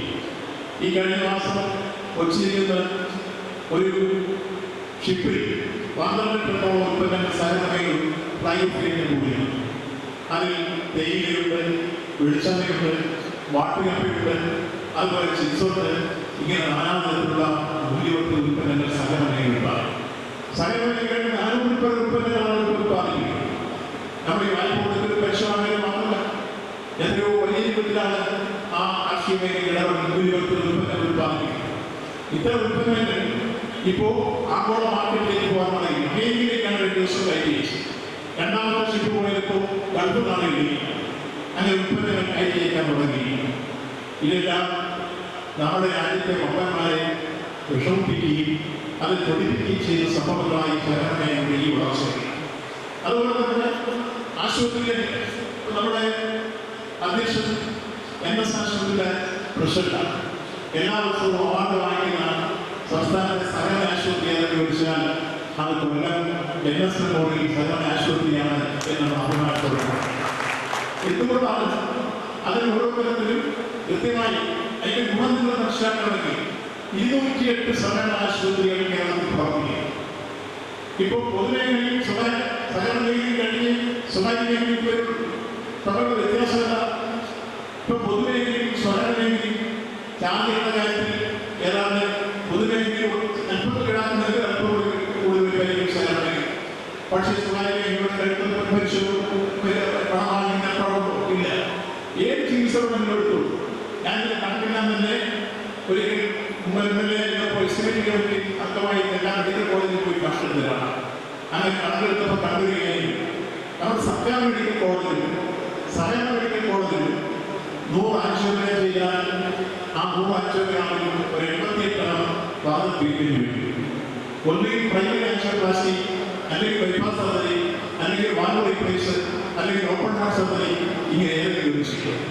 അതേസമയം സ്വകാര്യ മേഖലയിൽ പോയി നിങ്ങൾ ആൻജിയോഗ്രാം ചെയ്യാൻ അതിന് കണക്കെന്ന് പരിശോധിച്ചു 100 ആൻജിയോഗ്രാം ചെയ്യാൻ 20-22 ഭാഗത്തേക്ക് വരും. ഇതിന്റെ അർത്ഥം എന്താ? ഒരാൾക്ക് നെഞ്ചുവേദനയാണ് പറഞ്ഞാൽ അപ്പം തന്നെ കിടന്നതോ അവർ നേരെ കാപ്പിലാക്കി കൊണ്ടുപോകും, ആൻജിയോഗ്രാം ചെയ്യും, അവർക്ക് പണം കിട്ടും. ആ പണത്തിന്റെ വിഷയം കണക്കെടുത്തു. അവിടെ ആൻജിയോഗ്രാം ചെയ്താൽ 16,000 രൂപ 14,000 രൂപ ഏറ്റവും കൂടുതൽ. സഹകരണ ആശുപത്രി ചെയ്യാനോ ഓൺലൈൻ ബസ് ആശുപത്രി ചെയ്യാനോ 6,000 രൂപ കൊടുക്കണം. എത്ര വ്യത്യാസം സഹകരണ മേഖലയും സ്വകാര്യ മേഖലയിലുള്ള വ്യത്യാസം. അവിടെ ECG എടുത്തു, ഒരു എക്കോ എടുത്തു, ഒരു TMT എടുത്തു. ഇതെല്ലാം ടെസ്റ്റ് എടുത്തു കഴിഞ്ഞാൽ ആ ടെസ്റ്റിൽ തമ്മിൽ താരതമ്യപ്പെടുത്തിയാൽ ലാഭത്തിലുള്ള വ്യത്യാസം. ഈ കണക്കിൽ പറയുന്നത് അവിടെയാണ് സഹകരണ പ്രസ്ഥാനത്തിന്റെ സോഷ്യൽ കമ്മിറ്റ്മെന്റ്. കേരളത്തിലെ 208 സഹകരണ ആശുപത്രികൾ ഈ തരത്തിൽ ആധുനിക സംവിധാനങ്ങളോടുകൂടി പ്രവർത്തിക്കുന്നു. എത്ര അഭിമാനകരമായിട്ടുണ്ട്. ലക്ഷ്യപ്പെട്ട് നമ്മുടെ സംസ്ഥാനത്ത് വിലക്കയറ്റത്തിന് വിരാമം ഇട്ടുകൊണ്ട് 13 ഇനങ്ങൾ കഴിഞ്ഞ 7 വർഷം 8 വർഷക്കാലമായി വിലയിൽ കൊടുത്തുകൊണ്ടിരിക്കുന്ന ഭക്ഷണങ്ങൾ. ഒരു ചെറിയ ഉദാഹരണം, കോവിഡ് വന്നപ്പോൾ നമ്മൾ മെഡിക്കൽ സ്റ്റോറിൽ വാങ്ങിയ പൾസ് ഓക്സിജൻ എല്ലാ വാർഡിലെ ആംബുലൻസുകളിൽ ഏതാണ്ട് ഓക്സിജൻ അളവ് 94 താങ്ങാൻ ഒരു രോഗിയെ ആധുനിക സംവിധാനമായ എല്ലാ സംഭവത്തിൽ ആശുപത്രി അഡ്മിറ്റ് ചെയ്യണമെന്നാണ് ആരോഗ്യ വകുപ്പാണ്. എല്ലാ വാർഡിലെ ആംബുലൻസുകളിലും ഈ കാര്യത്തിൽ ഇടപെട്ടു പ്രവർത്തിച്ചു. എല്ലാവർക്കും പൾസ് ഓക്സിമീറ്റർ വേണം. മെഡിക്കൽ സ്റ്റോറിൽ പോയി വാങ്ങിയപ്പോൾ ഒരു പൾസ് ഓക്സിമീറ്റർ 3000 രൂപ. ഞാൻ ആക്സിഡന്റ് അവരിടപെട്ടു വാങ്ങി 950 രൂപ. അപ്പൊ സഹകരണ മേഖല ഒരേ രീതിയിൽ ആളവിട്ടത്തെ സ്വകാര്യ മേഖലയെ രക്ഷപ്പെടുത്താൻ ആക്സിഡന്റിട്ടാണ് 950 രൂപയ്ക്ക് പൾസ് ഓക്സിമീറ്റർ കൊടുത്തത്. അപ്പൊ എത്രയുടെ സഹകരണ മേഖല സോഷ്യൽ കമ്മിറ്റ്മെന്റോടുകൂടി പ്രവർത്തിക്കും. അപ്പൊ നമ്മുടെ നാട്ടിലുണ്ടാവുന്ന ഏത് പ്രയാസങ്ങളുടെയും പ്രതിസന്ധികളുടെയും ബുദ്ധിമുട്ടിന്റെയും കഷ്ടപ്പാടിന്റെയും ദുരിതത്തിന്റെയും ദുരിതത്തിന്റെയും നടുവിലെല്ലാം ഒരു സമാധാന സാമ്പത്തിക സഹകരമായി സഹകരണ പ്രസ്ഥാനം ജനജീവിതത്തിൽ ഏർപ്പെടുന്നു എന്നുള്ളതാണ് സഹകരണ മേഖലയുടെ പ്രശ്നം. ആ നിലയിൽ നമ്മൾ വളർന്ന് പിടിച്ച് മുന്നോട്ട് പോയപ്പോഴാണ് ഇപ്പൊ നമുക്ക് 9 എഞ്ചിനീയറിംഗ് കോളേജ് സഹകരണ മേഖല, 5 പോളിടെക്നിക്കുണ്ട്, അതേപോലെ തന്നെ നമുക്ക് nursing college, MBA college, BBA college, ADC course, HDC course, വിദ്യാഭ്യാസ രംഗത്തിലുള്ള ഇടപെടലാണ്. ഭവന നിർമ്മാണ രംഗത്തുള്ള സഹകരണ മേഖല. ഇതെല്ലാം ചേർത്ത് നമ്മൾ മുന്നോട്ട് വരുമ്പോൾ നമ്മൾ ഈ അടുത്ത കാലത്ത് ജോർദാനിൽ വെച്ച് ഏഷ്യ പസഫിക് കോഓപ്പറേറ്റീവ് ഉച്ചകോടി നടക്കുകയാണ്. ഏഷ്യ പസഫിക് കോഓപ്പറേറ്റീവ് ഉച്ചകോടി നടക്കുമ്പോൾ ഒരു രാജ്യത്തിന് ഒരു മെമ്പർഷിപ്പ്, ഒരു രാജ്യത്തിനെ ഒരു 20 വർഷത്തേക്ക് പ്രവൃത്തിയായി. പക്ഷേ ആ കോഓപ്പറേറ്റീവ് അലയൻസിന്റെ ഉച്ചകോടിയിൽ ഇന്ത്യ രാജ്യത്ത് ഇന്ത്യയെ കൂടാതെ ഒരു സംസ്ഥാനത്തെ ക്ഷണിച്ചു. അത് കേരളത്തെ ആയിരുന്നു എന്ന് അഭിമാനത്തോടെ ചൂണ്ടിക്കാട്ടി. സഹകരണ നമ്മുടെ വളർച്ചയാണ് കേരളം. ഞാൻ അങ്ങോട്ട് പോയിരുന്നു. അമിത്ഷാ കലാഞ്ഞതുകൊണ്ട് ഇന്ത്യയുടെ പ്രതിനിധിയായി സംസാരിക്കാൻ എനിക്ക് അവസരം കിട്ടി. അപ്പോൾ ആ രംഗത്ത് നമ്മുടെ നേട്ടങ്ങളെ അവതരിപ്പിച്ചപ്പോൾ 823 ശാഖകളുമായി കേരളമായി നിൽക്കുന്നു. അതിന്റെ ആധുനിക സംവിധാനങ്ങളെ കുറിച്ച് അവതരിപ്പിച്ചു. അത് ഇന്റർനെറ്റ് ബാങ്കിങ്, മൊബൈൽ ബാങ്കിങ്, അതുപോലെ RTGS, നെറ്റ്, UPS, ഗൂഗിൾ പേ, എല്ലാ ആധുനിക സംവിധാനങ്ങളും ഞങ്ങൾക്കിപ്പോൾ ഈ തരത്തിലുള്ള മുന്നേറ്റമുണ്ടായി. 823 ശാഖയിൽ 1.5 ലക്ഷം കോടി രൂപയുടെ ബിസിനസ് നടക്കുന്നു. ഒരാളെ ബന്ധപ്പെട്ട എക്സസൈസ് ചെയ്യാൻ വിളിച്ചു. ഞാൻ ലിംഗാക്കിയിട്ടാണ് പോയത്. ആ ലിംഗ ചൂടൊക്കെ പോലെ കിട്ടിച്ചു. ഞാൻ വിളിച്ചു നമ്മുടെ മുമ്പിൽ പല രാജ്യങ്ങളുണ്ടാകും. ഇറാൻകാരുടെയും ഇറാൻകാരുടെയും മറ്റുള്ളതൊക്കെ അവതരിച്ചു. യഥാർത്ഥത്തിൽ നമ്മുടെ സഹകരണ പ്രസ്ഥാനമാണെന്ന് അത്രയും എല്ലാ മേഖലകളിലും ഒരു രാജ്യവും നമുക്ക് മുമ്പിൽ ഉണ്ടായിരുന്നില്ല എന്ന അഭിമാനകരമായ സാഹചര്യമാണ് ഏഷ്യ പസഫിക് ഉച്ചകോടി യോഗത്തിൽ കാണാൻ കഴിയും. അപ്പോൾ നമ്മുടെ പ്രസ്ഥാനത്തിന്റെ സഹകരണങ്ങളുടെ വളർച്ചയുടെ വിപുലമാണ് വിശാലമാണ് എന്ന് മനസ്സിലാക്കണം. ഈ തരത്തിൽ മുന്നോട്ട് പോയിക്കൊണ്ടിരിക്കുന്ന സഹകരണ മേഖല നമുക്ക് സമീപകാലത്ത് ഒറ്റപ്പെട്ട രൂപത്തിലുള്ള ചില അനാവശ്യമായ പ്രവണതകൾ, ആ അനാവശ്യമായ പ്രവണതകൾ പലരുമുണ്ട്. നമ്മളുമായി രണ്ട് രൂപത്തിൽ വരാം. ചിലർക്ക് ചില സമയകാലികളെ അപേക്ഷകളുണ്ട്, ചിലർക്ക് ജീവനക്കാരെ അപേക്ഷകൾ, ചിലർക്ക് രണ്ടു കൂട്ടം കൂടി നടത്തുന്നതിന്റെ പ്രവർത്തനങ്ങളുണ്ട്. ഇത് രണ്ടും നമുക്ക് നിശ്ചയമായി യോജിക്കാൻ പറ്റുന്നില്ല. ആ അനാവശ്യമായ പ്രവണതകൾ അത് സഹായിയുടെ ഭാഗത്തുണ്ടായാലും ജീവനക്കാരുടെ ഭാഗത്തുണ്ടായാലും രണ്ടും തെറ്റാണ്. ഈ മേഖലയുടെ വളർച്ചയെന്ന് പറയുന്നത് സഹായികളുടെയും ജീവനക്കാരുടെയും ബഹുജനങ്ങളുടെയും കൂട്ടായ പരിശ്രമത്തിന്റെ നേതൃത്വമാണ്. അത് മനസ്സിലാക്കി പ്രവർത്തിക്കാൻ ചില മേഖലകളിൽ ഒറ്റപ്പെട്ട രൂപത്തിൽ നടത്തുന്ന ചില തെറ്റായ പ്രവണതകൾ വളർന്നപ്പോൾ അതിന് നേരിടാൻ കർശനമായ രൂപത്തിലുള്ള നടപടി സ്വീകരിച്ചുകൊണ്ട് സഹകരണം മുന്നോട്ട് പോകുന്നതിന്റെ ഭാഗമാണ് ഇവിടെ സൂചിപ്പിക്കപ്പെട്ട സഹകരണ വകുപ്പ് 57 ഭേദഗതിയോടുകൂടി നിയമം ഞങ്ങൾ കാലഘട്ടമായി പരിഷ്കരിച്ചു. ഇപ്പോഴത്തെ ക്രമമനുസരിച്ച് മുമ്പൊരു സാധാരണ ഓഡിറ്റ് നടത്തുന്നത് കണ്ടന്റ് ഓഡിറ്റാണ്. ആ കണ്ടന്റ് ഓഡിറ്റ് സിസ്റ്റം മാറ്റി ഇപ്പോൾ ടീം ഓഡിറ്റായി. അപ്പോൾ കുറെ കാര്യങ്ങൾ ഒഴിവാണെങ്കിൽ മറ്റു കണ്ടന്റ് ഓഡിറ്റ് ബാങ്കിലേക്ക് പോയാൽ അയാൾ ഇടിക്കണം ഓഡിറ്റ് ചെയ്യുമ്പോൾ 3 വർഷം പോകും. ആ 3 വർഷത്തിലായത് മാസം എല്ലാവർക്കും സാധിക്കുക. അവസാനം മാനേജരോട് ചോദിക്കും, ഇത് ലാഭം വേണോ നഷ്ടപ്പെടണം, 2 ഉണ്ടാക്കാനാണ് ഈ ഓഡിറ്റ്. 2 ഉണ്ടാക്കി കൊടുക്കുമ്പോൾ അവരതിനകത്ത് ചില കാര്യങ്ങൾ ഇതുവരെ കൂടെ ആ സംഭവം ഒരു സംഘത്തിൽ ഒരാൾ 10 ലക്ഷം രൂപ ആയി. ആ 10 ലക്ഷം രൂപ തിരിച്ചറിഞ്ഞില്ല. അവസാനം ഓഡിറ്റ് സമയം വരുമ്പോഴേ വിളിച്ചു വരും, നിങ്ങളുടെ പലിശ ഉൾപ്പെടെ 13 ലക്ഷം ആയിരിക്കും, അടയ്ക്കുന്നില്ല. എന്നാൽ നിങ്ങൾ അപേക്ഷ കൊടുപ്പിച്ച ആ അപേക്ഷ ആഗ്രഹിച്ചു 13 ലക്ഷമായി തിരികെ കൊടുത്തു. 1 രൂപ പോലും അടയ്ക്കാൻ 13 ലക്ഷത്തിന് വായ്പ കിട്ടി. 10 കഴിയുമ്പോൾ ബാങ്ക് ലാഭത്തിനാണ് ഇവിടുത്തെ വേണ്ടി കഴിക്കും. 1 പൈസ അടയ്ക്കാൻ ഇവിടുത്തെ തന്നു. ഇങ്ങനെ പ്രവണതകൾ ചില ഓഡിറ്റർമാരുടെ സഹായത്തോടെ, ചില ഭരണസമിതിയുടെ സഹായത്തോടെ, ചില ജീവനക്കാരുടെ സഹായത്തോടെ മഹാഭൂരിപക്ഷം നിലനിർത്തി പ്രവർത്തിക്കുന്നതുകൊണ്ടാണ് ഈ സഹകരണ. എന്നാൽ ചില പുതുക്കുട്ടികൾ ഒറ്റപ്പെട്ട രൂപത്തിൽ ചില മേഖലയുണ്ട്. ആ പുതുക്കുത്തിനെ കൂടി നിർമ്മാർജ്ജനം ചെയ്യാനാണ് 57 ഭേദഗതിയോടുകൂടി ഞങ്ങൾ സഹകരണ നിയമം സമഗ്രമായി ഭേദഗതിയിൽ ഇപ്പൊ കണ്ണുകൾ ഓഡിറ്റ് സിസ്റ്റം മാറ്റി. ഇപ്പോ എല്ലാ സ്ഥലത്തും ടീം ഓഡിറ്റാണ് വരുന്നത്. അതിന് പുറമെ ഇപ്പൊ പുതിയതായി ആപ്ലിക്കേഷൻ ഉണ്ടാക്കിയിട്ടുള്ള മൊബൈൽ ആപ്പ് നമ്മൾ 20 കിലോമീറ്റർ ചുറ്റളവിനുള്ളിൽ ഒരു ഇൻസ്പെക്ടർ വന്നാൽ ആ ഇൻസ്പെക്ടർ ബാങ്കിൽ പോയോ പരിശോധിച്ചു എന്ന് ദയാതെ നോക്കാൻ, ദയാതെ പരിശോധിക്കുമ്പോൾ ദയാതെ നോക്കാൻ, ദയാതെ നോക്കി ആർസിഷൻ നോക്കാൻ കഴിയുന്നതിലുള്ള ആധുനിക സംവിധാനം വിവരസാങ്കേതികതയുടെ പുതിയ സാധ്യതകൾ പ്രയോജനപ്പെടുത്തി സിമ എന്ന് പറയുന്ന പുതിയ പ്രോജക്റ്റ് 2 വർഷത്തിൽ ഉദ്ഘാടനം ചെയ്തിട്ടുണ്ട്. ഈ രംഗത്തെ പരിശോധനയുടെ കൂടുതലായ സംവിധാനമാണ്.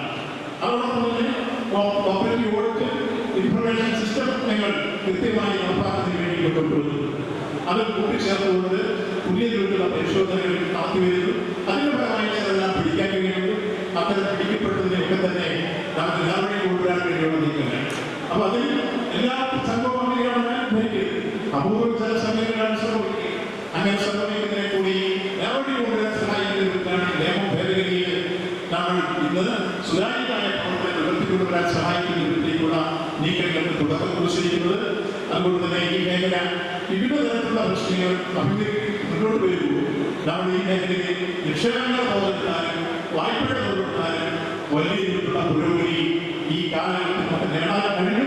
നമുക്കുണ്ടായ പ്രതിസന്ധികൾ, പ്രയാസങ്ങൾ നീങ്ങി വരുന്നു. ബഹുമാനപ്പെട്ട ധനകാര്യങ്ങളുടെ ഘട്ടങ്ങളിൽ സൂചിപ്പിച്ചതുപോലെ നമ്മൾ പ്രയാസങ്ങളുടെ കാലഘട്ടങ്ങൾ അതിജീവിക്കുന്ന രൂപത്തിലേക്കാണ് നമ്മൾ മുന്നോട്ട് കൊണ്ടുപോയിരിക്കുന്നത്. അതിന്റെ സൂചനയാണ് നിക്ഷേപങ്ങളിൽ നിന്നുള്ള ഒഴിവാക്കുന്നത്. അതേപോലെ തന്നെ ലോണുകളിൽ നിന്ന് വലിക്കുന്നത്. കേരള ബാങ്കുമായി ബന്ധപ്പെട്ട പ്രശ്നങ്ങളിൽ വരുന്ന പ്രശ്നങ്ങൾക്ക് മുമ്പ് പ്രൈവറ്റ് സെക്ടറും കേരള ബാങ്ക് ഈ സംസ്ഥാന സഹകരണ ബാങ്ക് ആയിരുന്നെങ്കിൽ ജില്ലാ സഹകരണ ബാങ്ക് ആയിരുന്നപ്പോൾ കൊടുത്ത സ്പെഷ്യൽ ഓഡിറ്റ്, ആ സ്പെഷ്യൽ ഓഡിറ്റ് ഇപ്പോൾ കൊടുക്കാൻ കഴിയാത്ത RBI നിയമമാണ്. RBI ഇക്കാര്യത്തിൽ ഒരാഴ്ചയിൽ പരിശോധന നടത്തും. അവരുടെ നിബന്ധനകൾ വിധേയമായിക്കൊണ്ട് മാത്രമേ മുന്നോട്ട് പോകാൻ കഴിയും. അതുകൊണ്ട് തന്നെ ഈ രംഗത്ത് വലിയ രൂപത്തിൽ ചില PSCs MB ആക്കി കഴിഞ്ഞാൽ അത് കേരള ബാങ്കിന്റെ പുരോഗതിയെ ബാധിക്കുമെന്നുള്ള പ്രശ്നവും നിലനിൽക്കുന്നുണ്ട്. അതുകൊണ്ട് തന്നെ ചില ജില്ലകൾ കേരള ബാങ്ക് രൂപം കൊണ്ടുവരുന്നതിന് ചില ജില്ലാ ബാങ്കുകൾ തന്നെ ഉണ്ടാകുന്നത്. കേരള ബാങ്ക് രൂപം കൊണ്ടതുകൊണ്ട് 4 വർഷവും ലാഭത്തിലാണ് ഇപ്പോൾ അവസാനത്തെ ലാഭം 209 കോടി രൂപയാണ്. അതിന്റെ MB കാലഘട്ടത്തിൽ കുറച്ചുകൊണ്ടുവരാൻ കഴിയും. അതിന് CRI 10.4 ഉണ്ടാക്കാൻ കഴിയും. അതേപോലെ തന്നെ അതിന് നിക്ഷേപം വലിയ രൂപത്തിൽ വർദ്ധിപ്പിക്കാൻ കഴിയും. അതിന് ഗവൺമെന്റ് ആവശ്യത്തെ സൂചിക്കോ 50,000 കോടിയായി. അപ്പൊ ഈ മേഖലയുടെ ഒരു പുരോഗതിയാണ് ഈ സംഭവങ്ങളെല്ലാം വിളിച്ചതേക്കുന്നത്. അതേ ഘട്ടത്തിൽ തന്നെ നമുക്ക് ഈ ഒറ്റപ്പെട്ട പ്രവണതകൾ തെറ്റായ വാസനകൾ കടന്നു വന്നാൽ അത് കൃത്യമായി മനസ്സിലാക്കാൻ അതിനെ നേരിടാൻ സഹകാരികൾ ടീമായി കൊണ്ടുപോകും. ജീവനക്കാർ ഒരുമിച്ചെടുത്തുകൊണ്ടും അതിന് മറ്റൊരു തരത്തിലുള്ള സ്ഥാപിക താല്പര്യങ്ങളോ നിശ്ചിത താല്പര്യങ്ങളോ ഒന്നും വരാതെ സഹകരണ മേഖലയുടെ കാഴ്ചപ്പാട് ഞാൻ ആദ്യം സൂചിപ്പിച്ചതുപോലെ എല്ലാവരും ഓരോരുത്തർക്കും വേണ്ടി എല്ലാവർക്കും വേണ്ടി രാഷ്ട്രീയ പ്രവൃത്തിക്കൂടെ തന്നെ നമുക്ക് ഈ മേഖലയുടെ സോഷ്യൽ കമ്മിറ്റ്മെന്റാണ് അതിലെ ഒബ്ജക്റ്റീവ് എന്ന കാര്യം സഹകാരികളും ജീവനക്കാരും തൊഴിലുകൾ മനസ്സിലാക്കിക്കൊണ്ട് ഈ മേഖലയെ സമീപിച്ചാൽ നമുക്ക് ഭാവിയിലും യഥാർത്ഥത്തിൽ ഏത് തരത്തിലുള്ള പ്രതിസന്ധി മറികടക്കാനും എല്ലാ ബുദ്ധിമുട്ടുകളുടെയും കഷ്ടപ്പാടുകളുടെ നടുവിൽ ഒരു ആശ്വാസത്തിന്റെ തുരുത്തായി പ്രവർത്തിക്കുന്ന ഏറ്റവും പ്രധാനപ്പെട്ട സമാന്തര സാമ്പത്തിക സങ്കേതമായി സഹകരണ മേഖലയ്ക്ക് അതിന് വിജയകരമായി ചരിക്കാൻ അനുസ്യൂരം തുടരാൻ കഴിയും എന്ന കാര്യത്തിൽ സംശയമില്ല. അതിനെല്ലാ സഹകാരികളും ജീവനക്കാരും മുന്നോട്ട് വരണമെന്ന് ഞങ്ങൾ സഹകരണ പ്രവർത്തനയോട് അഭ്യർത്ഥിച്ചുകൊണ്ട് ഈ സെമിനാർ ഔപചാരികമായി ഉദ്ഘാടനം ചെയ്യാൻ പ്രഖ്യാപിക്കുന്നു. നന്ദി.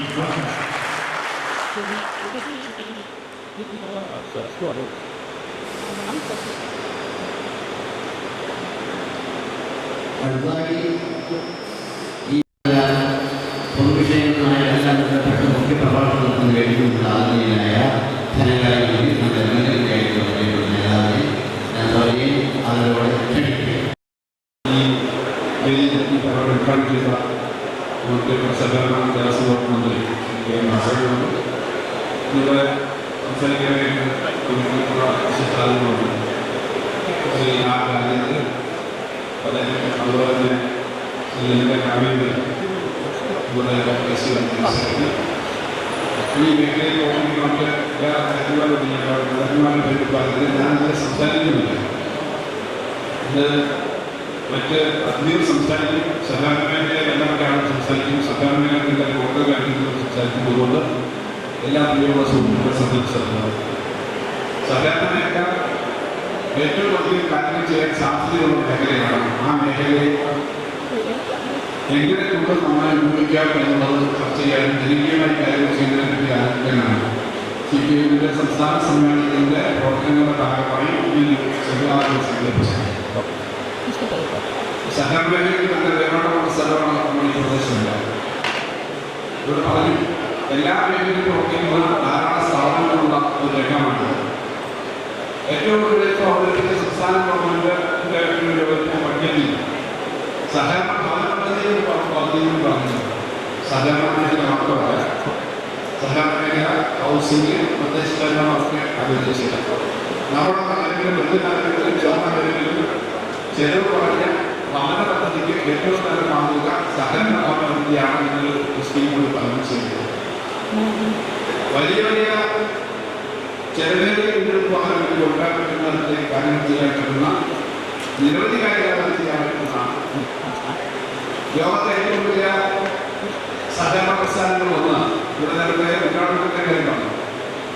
കർഷകരുടെ ഉത്പാദനവുമായി ബന്ധപ്പെട്ട സഹകരണ പ്രസ്ഥാനം തിരഞ്ഞെടുക്കുന്നത് അമുലാണ്. നമ്മുടെ പാല് ഉത്പാദന സഹകരണ സംഘം. അത് കഴിഞ്ഞാൽ നമ്മുടെ കേരളത്തിൽ മുംബൈയാണ്. ചെറിയ തോതിലൊന്നുമല്ല. അമിന്റെ കച്ചവടം വലിയ വലിയ ഒരു സ്ഥാപനമാണ്. അമില് 25,000 കോടിയൊക്കെ അടുത്ത ഒരു വർഷം അവരുടെ കച്ചവടം കൂടുതലാണ് മനസ്സിലാക്കുന്നത്. കേരളം കണികളിലൂടെ കൊണ്ടുവരുന്ന നന്മ എന്ന ഇന്ത്യയുടെ പരസ്യം അത് എത്രയോ കാര്യങ്ങൾ ഇന്ത്യക്ക് അടിയെടുത്തതൊക്കെ ഏകദേശം 22 കോടി രൂപ ബന്ധപ്പെട്ടുള്ള പാൽപ്പൊടി ഫാക്ടറി പൂർത്തിയാണ് മലപ്പുറത്ത് സ്ഥാപിച്ചത്. അത് ഏറ്റവും നന്നായി ആ മേഖലയ്ക്ക് പ്രവർത്തി കഴിയും. നമുക്ക് പലപ്പോഴും നമ്മുടെ സഹകരണ സംഘടനയിൽ വിചാരിക്കുന്നത് പലപ്പോഴും അതിനേക്കാൾ എത്രയോ അധികം കാര്യങ്ങൾ ചെയ്യാൻ പറ്റും. കേരളത്തിൽ ഹോമിയോ മരുന്ന് ഉണ്ടാക്കുന്ന ഏറ്റവും നല്ല സ്ഥാപനമാണ് ഹോമിയോ കോപ്പറേറ്റീവാണ്. നന്നായി ലാഭമുള്ള നല്ല ശമ്പളം കൊടുക്കുന്ന ഒരു പ്രധാനപ്പെട്ട സ്ഥാപനമാണ്. നമുക്ക് ഉത്പാദന രംഗത്തേക്ക് പല രംഗത്തേക്ക് പോകാൻ കഴിയും. ഉദാഹരണത്തിന് നിർമ്മാണ രംഗത്തെ പ്രധാനപ്പെട്ട സ്ഥാപനമാണ്. നമ്മുടെ നാട്ടിൽ കൂടുതൽ തൊഴിലെടുക്കാൻ പറ്റുന്ന ധാരാളം സാധ്യതയുള്ള കേരളത്തിന് വേണ്ടി മാത്രമല്ല ലോകത്തേക്ക് തന്നെ നമ്മുടെ ഉൽപ്പന്നങ്ങളെ കണ്ടെത്തിക്ക് പോകാൻ പറ്റുന്ന ധാരാളം സംരംഭ സാധ്യതയുണ്ട്. അതുവഴി ധാരാളം ചെറുപ്പക്കാർക്ക് പുതിയ തലമുറയിലുള്ള ജോലി കൊടുക്കാൻ പറ്റും. അതിനുള്ള ഒരു കാര്യം കൂടി ഈ പദ്ധതി വളർത്തുന്നുണ്ട് പറഞ്ഞ് അവസാനിപ്പിക്കാം. അത് ന്യൂ ഇനീസ് തന്നെ ഇപ്പം നമ്മൾ ഈ ചെറുപ്പക്കാർക്ക് ജോലി കൊടുക്കുന്നത് മാത്രമല്ല 60 വയസ്സ് 55 വയസ്സ് 50 വയസ്സ് കഴിഞ്ഞിട്ട് ആളുകൾ ജോലി വരുന്ന ആളുകൾ കുട്ടിയിൽ വരുന്ന അവർക്ക് ധാരാളം കാര്യങ്ങൾ ഇവിടെ പല സഭമാരുടെ ആളുകൾ വലിയ 10-30 വർഷക്കാലം വ്യക്തിയായിട്ട് വലിയ പറ്റുന്ന അവർക്ക് എക്സ്പീരിയൻസ് ഉണ്ട്. അവിടെ ഈ കൊട്ടാരത്തെ ഒരുപാട് തന്നെ അങ്ങനെ വലിയ കമ്പനികളിൽ ഓടിച്ചിട്ട് സ്വന്തമായ സ്ഥാപനങ്ങൾ അങ്ങനെ നടത്താറുണ്ട്. അവർക്ക് പറ്റുന്ന പുതിയ പ്രസ്ഥാനങ്ങൾ ഇതുപോലെ പരിഗണിക്കും. ആളുകൾ ഒരുമിച്ച് എല്ലാവരും വേണ്ടി പ്രവർത്തിക്കുന്ന കൂട്ടായ്മയുടെ അന്തരീക്ഷം ഉണ്ടാക്കുന്നതാണ്. അതിൽ കൃത്യമായ കാഴ്ചപ്പാടുണ്ടാകുന്ന സഹകരണ മേഖല. ആ സഹകരണ മേഖലയെ മുന്നോട്ട് കൊണ്ടുപോകുന്നത് വരുന്ന ആൾക്ക് നമുക്ക് മാത്രമാണ്. മറ്റുള്ളവർ പറയുന്നത് കേൾക്കാൻ ഞാനിവിടെ ഒരു അധ്യയന രീതിയിലുള്ള ഒന്നാണ്.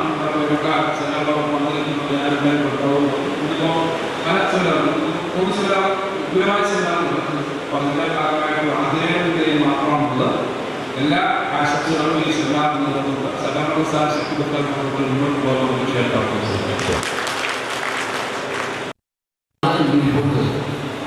അവതരിപ്പിക്കാൻ നിശ്ചയിച്ചിട്ടുള്ള കോപ്പറേറ്റീവ് എംപ്ലോയീസ് സംസ്ഥാന സെക്രട്ടറി രാമചന്ദ്രൻ ഈ സംഘടനയുടെ ഇന്ത്യൻ ജീവനക്കാരുടെ ഭാഗത്തുനിന്നും മാത്രമല്ല സർക്കാരിൽ കൂടി പുതിയ കാഴ്ചപ്പാട് നമ്മുടെ രാഷ്ട്രീയമാണ് നമ്മുടെ നമ്മുടെ എല്ലാ മേഖലയിലും സഹകരണത്തെ ഉയർത്തിക്കൊണ്ടുവരുന്ന കാഴ്ചപ്പാട് അവതരിപ്പിക്കുന്നതിന് ബഹുമാനത്തോടെ രാഷ്ട്രീയ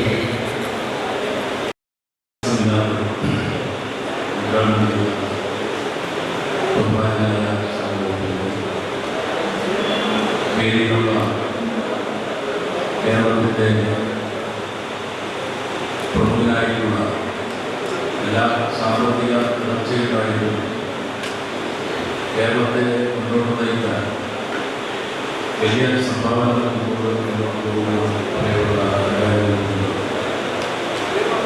പ്രമുഖ സ്വകാര്യ ജനസൗഹൃദങ്ങളുടെ പ്രശ്നമായിട്ടുള്ള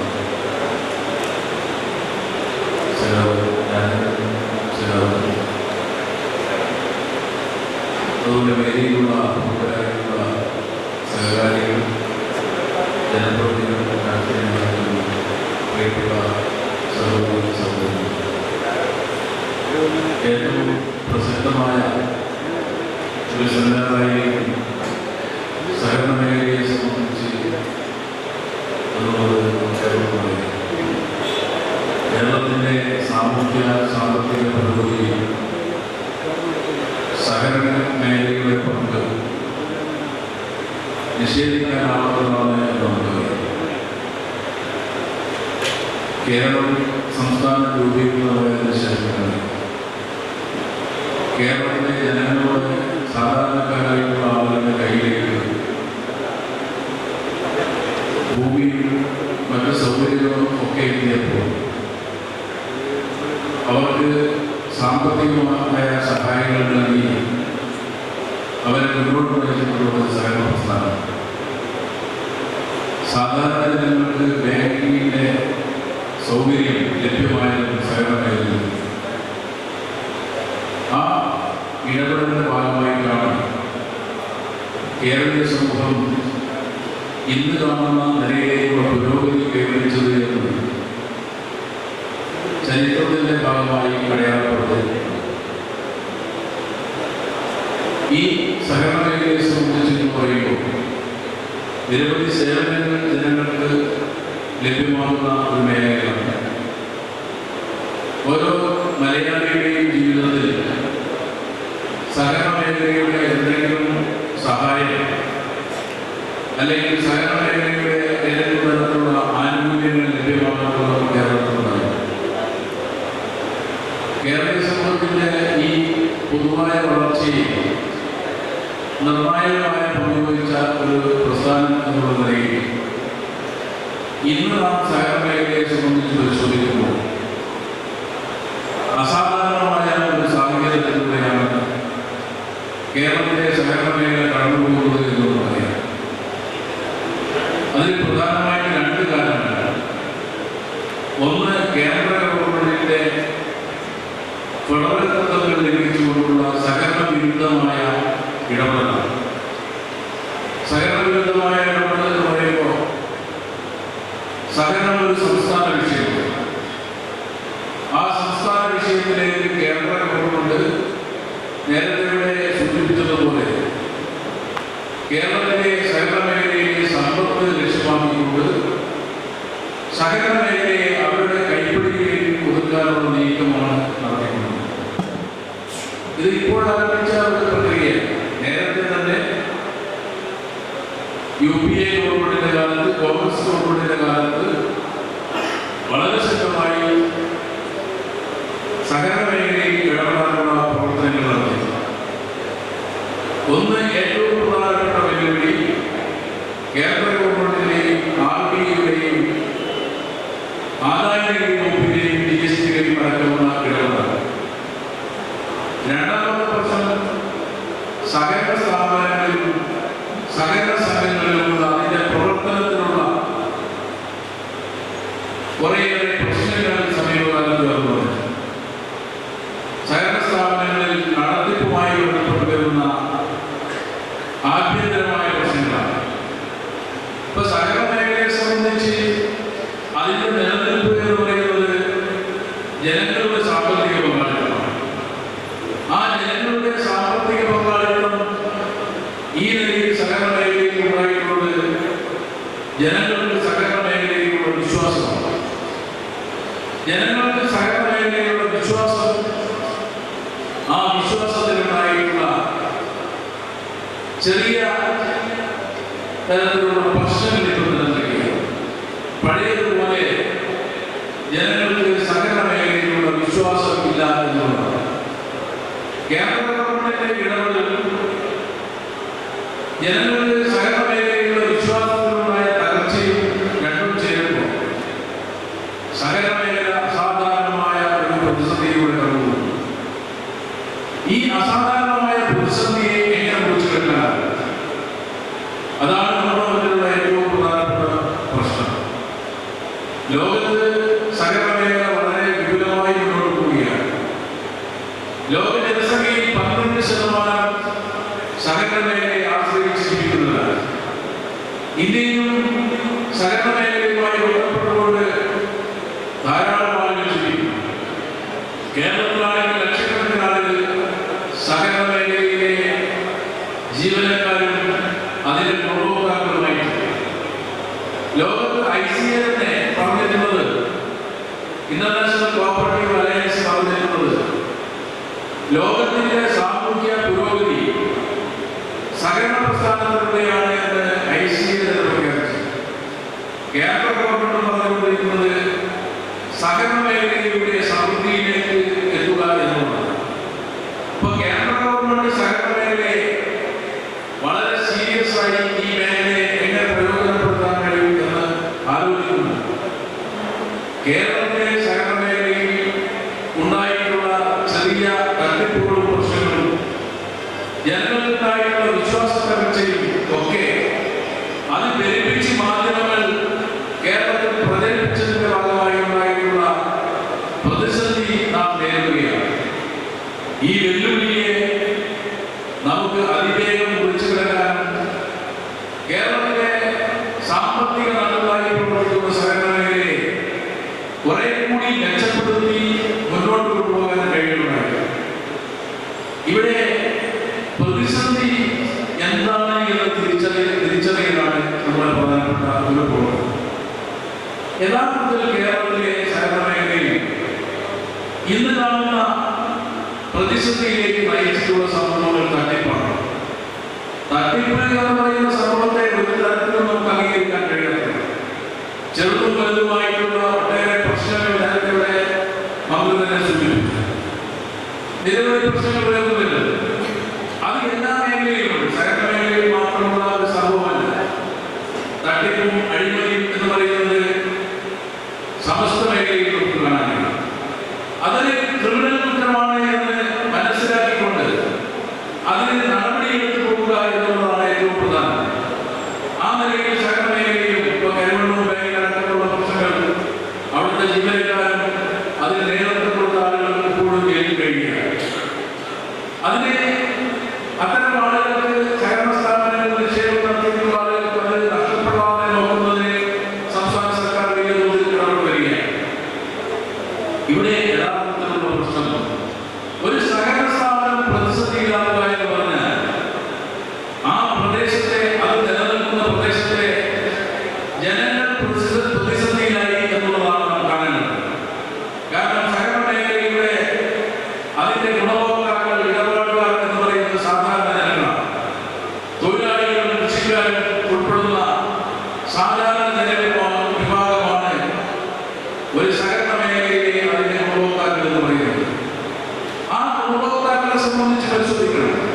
ഒരു സഹകരണ പ്രസ്ഥാനം അത് പുറകോട്ട് പോകുന്നുണ്ടെങ്കിൽ ആ മേഖലയിലെ സാധാരണക്കാരായിട്ടുള്ള ആളുകളും തൊഴിലാളികളും കൃഷിക്കാരും പ്രതിസന്ധിയിലായി സാമ്പത്തികമായി പ്രയാസത്തിലാണ് എന്ന് കാണാൻ നമുക്ക് കഴിയും.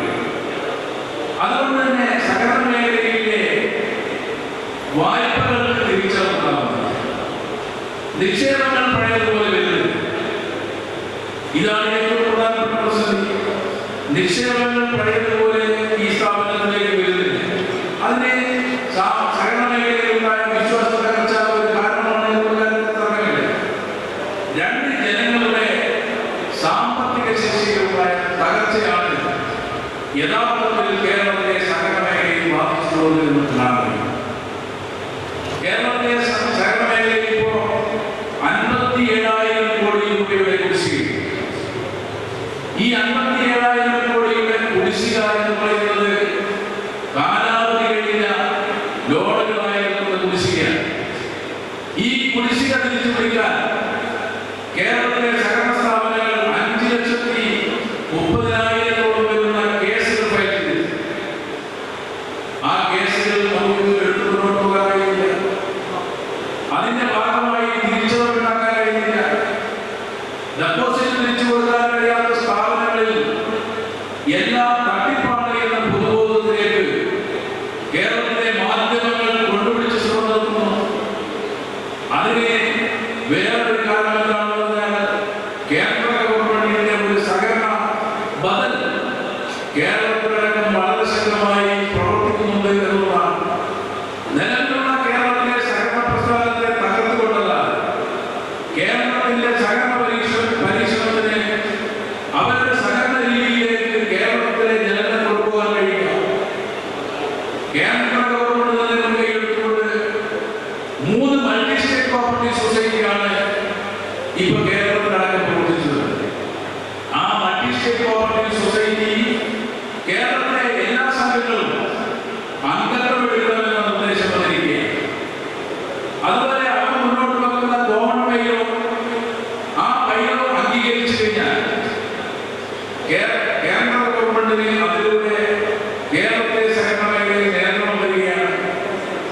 ഈ നിലയിൽ നാനാവിധത്തിൽ കേരളത്തിലെ സഹകരണ മേഖലയെ ആസൂത്രിതമായി കൈപ്പിടിയിൽ ഒതുക്കാനുള്ള കേന്ദ്ര ഗവൺമെന്റിന്റെ നീക്കം കേരളത്തിൽ സംഭവിച്ചിട്ടുള്ള ഈ അപജയങ്ങളും കൂടിച്ചേരുമ്പോൾ അനിതര സാധാരണമായിട്ടുള്ള ഒരു നൂറ്റാണ്ടിലേറെ സഹകരണ മേഖലയുടെ ഈ പ്രവർത്തനം നമ്മൾ ഐക്യനാമയ സംഘം മുതൽ ഇത് സഹകരണ മേഖലയിലേക്കുള്ള ഒരു നൂറ്റാണ്ടിലേറെയുള്ള സഹകരണ മേഖലയുടെ യാത്രയിൽ സംഭവിക്കാത്ത വിധത്തിലുള്ള പ്രയാസത്തിലേക്ക്, പ്രതിസന്ധിയിലേക്ക് വർത്തമാനകാല കേരളം ചെന്നെത്തിയിരിക്കുകയാണ്.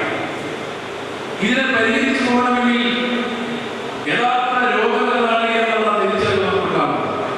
മാധ്യമങ്ങൾ നടത്തുന്ന പ്രചരണത്തിന്റെ ഭാഗമായി അല്ലെങ്കിൽ അവർ ഉണ്ടാക്കിയെടുത്തിട്ടുള്ള ഒരു നെഗറ്റീവ് എന്ന് പറയുന്നത് കേരളത്തിലെ സഹകരണ സ്ഥാപനങ്ങളിൽ വളർന്നു വന്നിട്ടുള്ള അഴിമതിയാണ് ഈ പ്രതിസന്ധിക്ക് കാരണം എന്ന്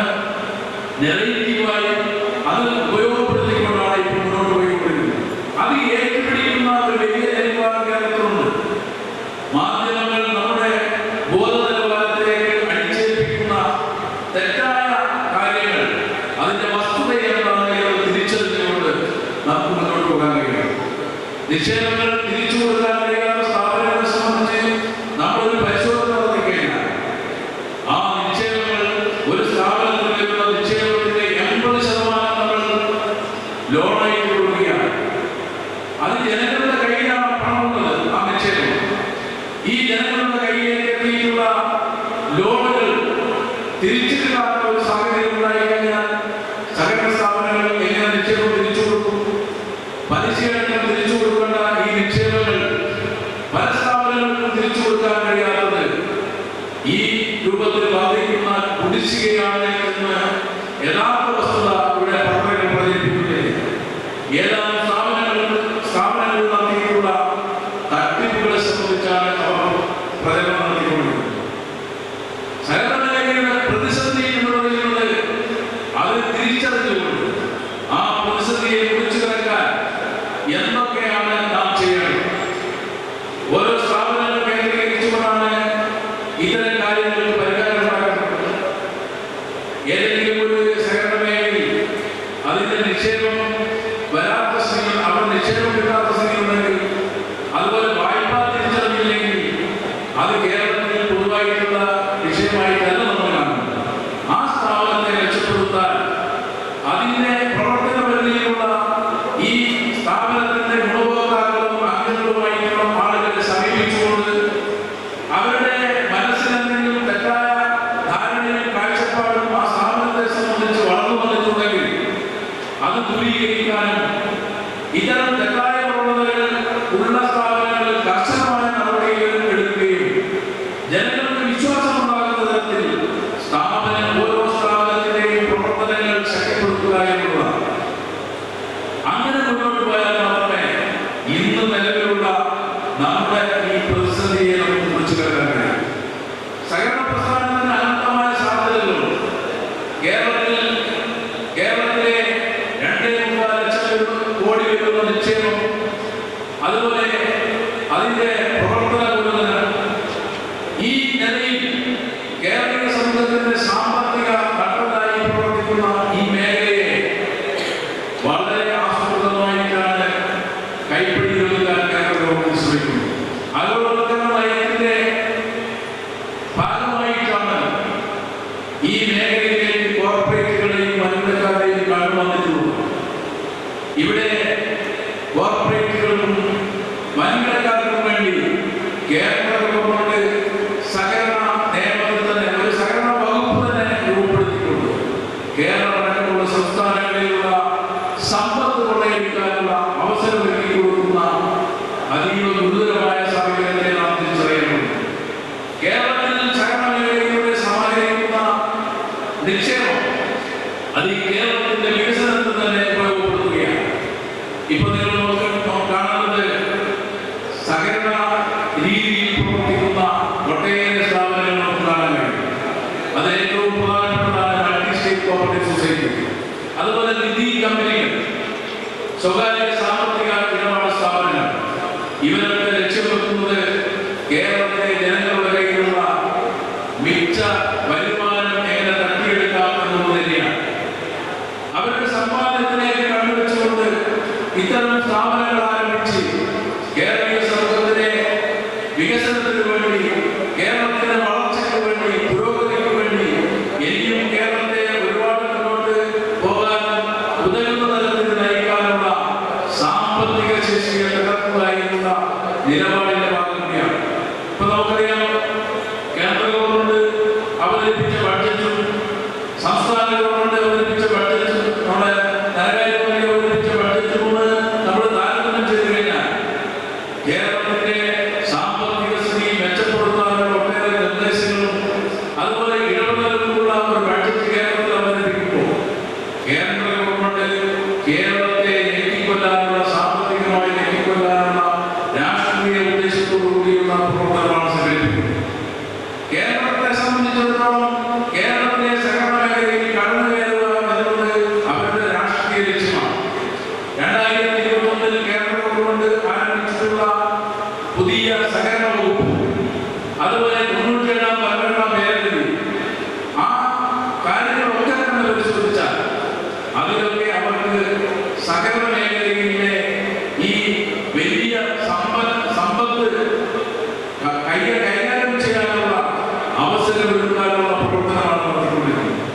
ഇവിടെ കേരള ഗവൺമെന്റിനെ ഇടപെടലെ സംബന്ധിച്ചു നമ്മുടെ സ്ഥാപനങ്ങളിൽ ഉയർന്നു വരുന്ന നാനാതരത്തിലുള്ള പ്രശ്നങ്ങളെ സംബന്ധിച്ചു നല്ല നിലയിൽ നിരീക്ഷണം നടത്തി അതിനെ നല്ല നിലയിൽ പരിഹാരം കണ്ടെത്തി ജനങ്ങളുടെ വിശ്വാസം വീണ്ടെടുക്കാനുള്ള രീതിയിലുള്ള പ്രവർത്തനങ്ങൾ ഓരോ സഹകരണ സ്ഥാപനത്തിലും നടത്തി മുന്നോട്ട് പോവുക എന്നുള്ളതാണ് നിലവിലുള്ള പ്രതിസന്ധി മുറിച്ചു കടക്കാനുള്ള നമ്മുടെ മുന്നിലുള്ള മാർഗം.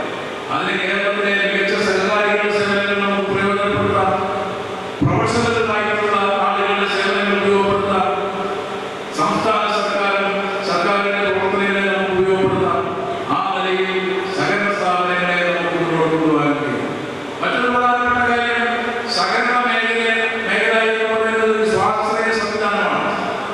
ആ സ്വാശ്രയ സംവിധാനത്തിൽ അതിന്റെ നിയന്ത്രണത്തെ സംബന്ധിച്ച് നല്ല ധാരണ എല്ലാവർക്കും ഉണ്ടാകണം. നിരവധിയായ പ്രതിബന്ധങ്ങളാണ് ചില സമയത്തൊക്കെ സഹകരണ മേഖലയിൽ ഡിപ്പാർട്ട്മെന്റൊക്കെ ഉണ്ടാക്കിയിരിക്കുന്നത്. ഇപ്പൊ ഈസ് ഓഫ് ഡൂയിങ് ബിസിനസ് എന്ന് പറയുന്ന ഒരു സംവിധാനം നടപ്പാക്കിയിട്ടുള്ള ഒരു സംസ്ഥാനമാണ് കേരളം. ഒരു വ്യക്തിക്ക് അദ്ദേഹത്തിന് ഒരു സംരംഭം ആരംഭിക്കണമെങ്കിൽ 3 വർഷം വരെ അനുമതിയില്ലാതെ തന്നെ ആ പ്രവർത്തനങ്ങൾ ആരംഭിക്കാം. ഒരു വ്യക്തിക്ക് കൊടുക്കുന്ന സൗകര്യം ഒരു സഹകരണ സ്ഥാപനത്തിന് കിട്ടുന്നില്ല എന്നുള്ള യാഥാർത്ഥ്യം നമ്മുടെ മുന്നിൽ നിൽക്കുകയാണ്. ഒരു സഹകരണ സ്ഥാപനത്തിന് എന്തെങ്കിലും അനുബന്ധ സ്ഥാപനങ്ങൾ തുടങ്ങണമെങ്കിൽ അതുപോലെ അവരുടെ പ്രവർത്തനം വിപുലപ്പെടുത്തണമെങ്കിൽ നിരവധിയായ കടമകൾ കടക്കേണ്ടി വരികയാണ്. അപ്പോൾ ഒരു സ്ഥാപനം തുടങ്ങാൻ സുതാര്യമായി നിയമപരമായി നമുക്ക് തുടങ്ങാൻ പറ്റുന്ന ഒരു നല്ല സാഹചര്യം സൃഷ്ടിക്കാൻ മറ്റ് മേഖലയിലെ വ്യവസായ മേഖലയിലും അതുപോലെ വ്യക്തികൾക്കും കൊടുക്കുന്ന പരിഗണന നമ്മുടെ സഹകരണ സ്ഥാപനങ്ങൾക്കും ഉണ്ടാവണമെന്നുള്ളതാണ്. ആ നിലയിലുള്ള ഒരു നിയന്ത്രണത്തിലുള്ള ഒരു നിയന്ത്രണം വേണ്ട എന്നുള്ള അടിസ്ഥാനത്തിലല്ല, നമുക്ക് ഒരു സ്ഥാപനത്തിന് അതിന്റെ ഫണ്ട് ഉപയോഗിച്ചുകൊണ്ട് ഏതെങ്കിലും അനുബന്ധ സ്ഥാപനങ്ങൾ ആരംഭിക്കണമെങ്കിൽ നിരവധിയായ തടസ്സങ്ങൾ സൃഷ്ടിക്കുന്ന ഒരു രീതി ഇപ്പോൾ നമ്മുടെ മേഖലയിൽ നിലനിൽക്കുകയാണ്. ഈ നിലയിലൊക്കെയുള്ള മാറ്റങ്ങൾ, അനുകൂലമായ നിയമപരമായ മാറ്റങ്ങൾ നമുക്ക് ഉണ്ടാക്കിയെടുക്കാൻ കഴിയും. അതുപോലെ ജീവനക്കാരെ സംബന്ധിച്ചിടത്തോളം ഒരു സഹകരണ മേഖലയിലെ ജീവനക്കാർ എന്ന് പറയുന്നത് ആ സ്ഥാപനത്തിന്റെ നട്ടലായി പ്രവർത്തിക്കുന്ന ആളുകളാണ്. മറ്റു മേഖലകളിൽ സർക്കാർ സർവീസിന് പോലെയോ ഒന്നുമല്ല. അവരുടെ നിരന്തരമായ ഇടപെടലും പ്രവർത്തനമാണ് ജീവനക്കാരുടെയും സഹകാരികളുടെയും ഈ ഫണ്ടും ഈ നിക്ഷേപവും ഒക്കെ നമ്മൾ എത്തിക്കുന്നു. അവരെ സംബന്ധിച്ചിടത്തോളം, ജീവനക്കാരെ സംബന്ധിച്ചിടത്തോളം സ്ഥാപനത്തിന്റെ നിലനിൽപ്പ് തന്നെയാണ് ഒന്നാമത്തെ കാര്യം. സ്ഥാപനത്തിന്റെ പുരോഗതി തന്നെയാണ് ഒന്നാമത്തെ കാര്യം. അതിനുശേഷം മാത്രമാണ് അവരുടെ ആനുകൂല്യങ്ങളും മറ്റ് അവകാശങ്ങളും എന്നുള്ള നിലപാട് സ്വീകരിക്കുന്ന ഒരു സംഘടനയാണ് കോർപ്പറേറ്റീവ് വൈശ്യം. അത്തരം ജീവനക്കാരുടെ ന്യായമായിട്ടുള്ള അവകാശങ്ങൾ അവരെ അംഗീകരിക്കാൻ, അതുപോലെ ഒരു സമൃദ്ധരായ തൊഴിലാളി വിഭാഗത്തെ സൃഷ്ടിക്കാൻ നമുക്ക് ഏത് മേഖലയായാലും സഹകരണ മേഖല എന്നുള്ളത് ഏതൊരു സ്ഥാപനത്തിന്റെ വളർച്ചയിലും പുരോഗതിയിലും അതിൽ പ്രവർത്തിക്കുന്ന ജീവനക്കാർക്കും അതിന്റെ മേഖലയിൽ വലിയ പങ്കുണ്ട്. ആ പങ്ക് നിർവഹിക്കണമെങ്കിൽ സമൃദ്ധിയുള്ള സാറ്റിസ്ഫൈഡ് ആയിട്ടുള്ള ഒരു സമൂഹം അതിലുണ്ടാവണം എന്നുള്ളത് നാം ഇന്നത്തെ കാലത്ത് തിരിച്ചറിയേണ്ടതാണ്. ആ തിരിച്ചറിവോടുകൂടി സഹകരണ മേഖലയെ നമുക്ക് മുന്നോട്ട് നയിക്കാൻ കഴിയുക എന്നുള്ളതാണ്. അങ്ങനെ മുന്നോട്ട് പോകണമെങ്കിൽ ഇത്തരം സംവാദങ്ങൾ, നമ്മുടെ മേഖലയിൽ സംഭവിച്ചിട്ടുള്ള പ്രശ്നങ്ങളെ സംബന്ധിച്ചുള്ള വസ്തുതാപരമായ വിലയിരുത്തലുകളും ഇടപെടലുകളും ഒക്കെ ഉണ്ടാക്കിയെടുത്ത് ജനങ്ങളുടെ ഏറ്റവും ആശ്രയകരമായിട്ടുള്ള സഹകരണ മേഖലയെ സംരക്ഷിക്കാൻ, അത് നേരിടുന്ന വെല്ലുവിളികളെ പ്രതിരോധിക്കാനുള്ള നാനാവിധത്തിലുള്ള കേരളീയ സമൂഹത്തിലെ ആകെ സഹായവും അതുപോലെ നിർദ്ദേശങ്ങളും ഇടപെടലും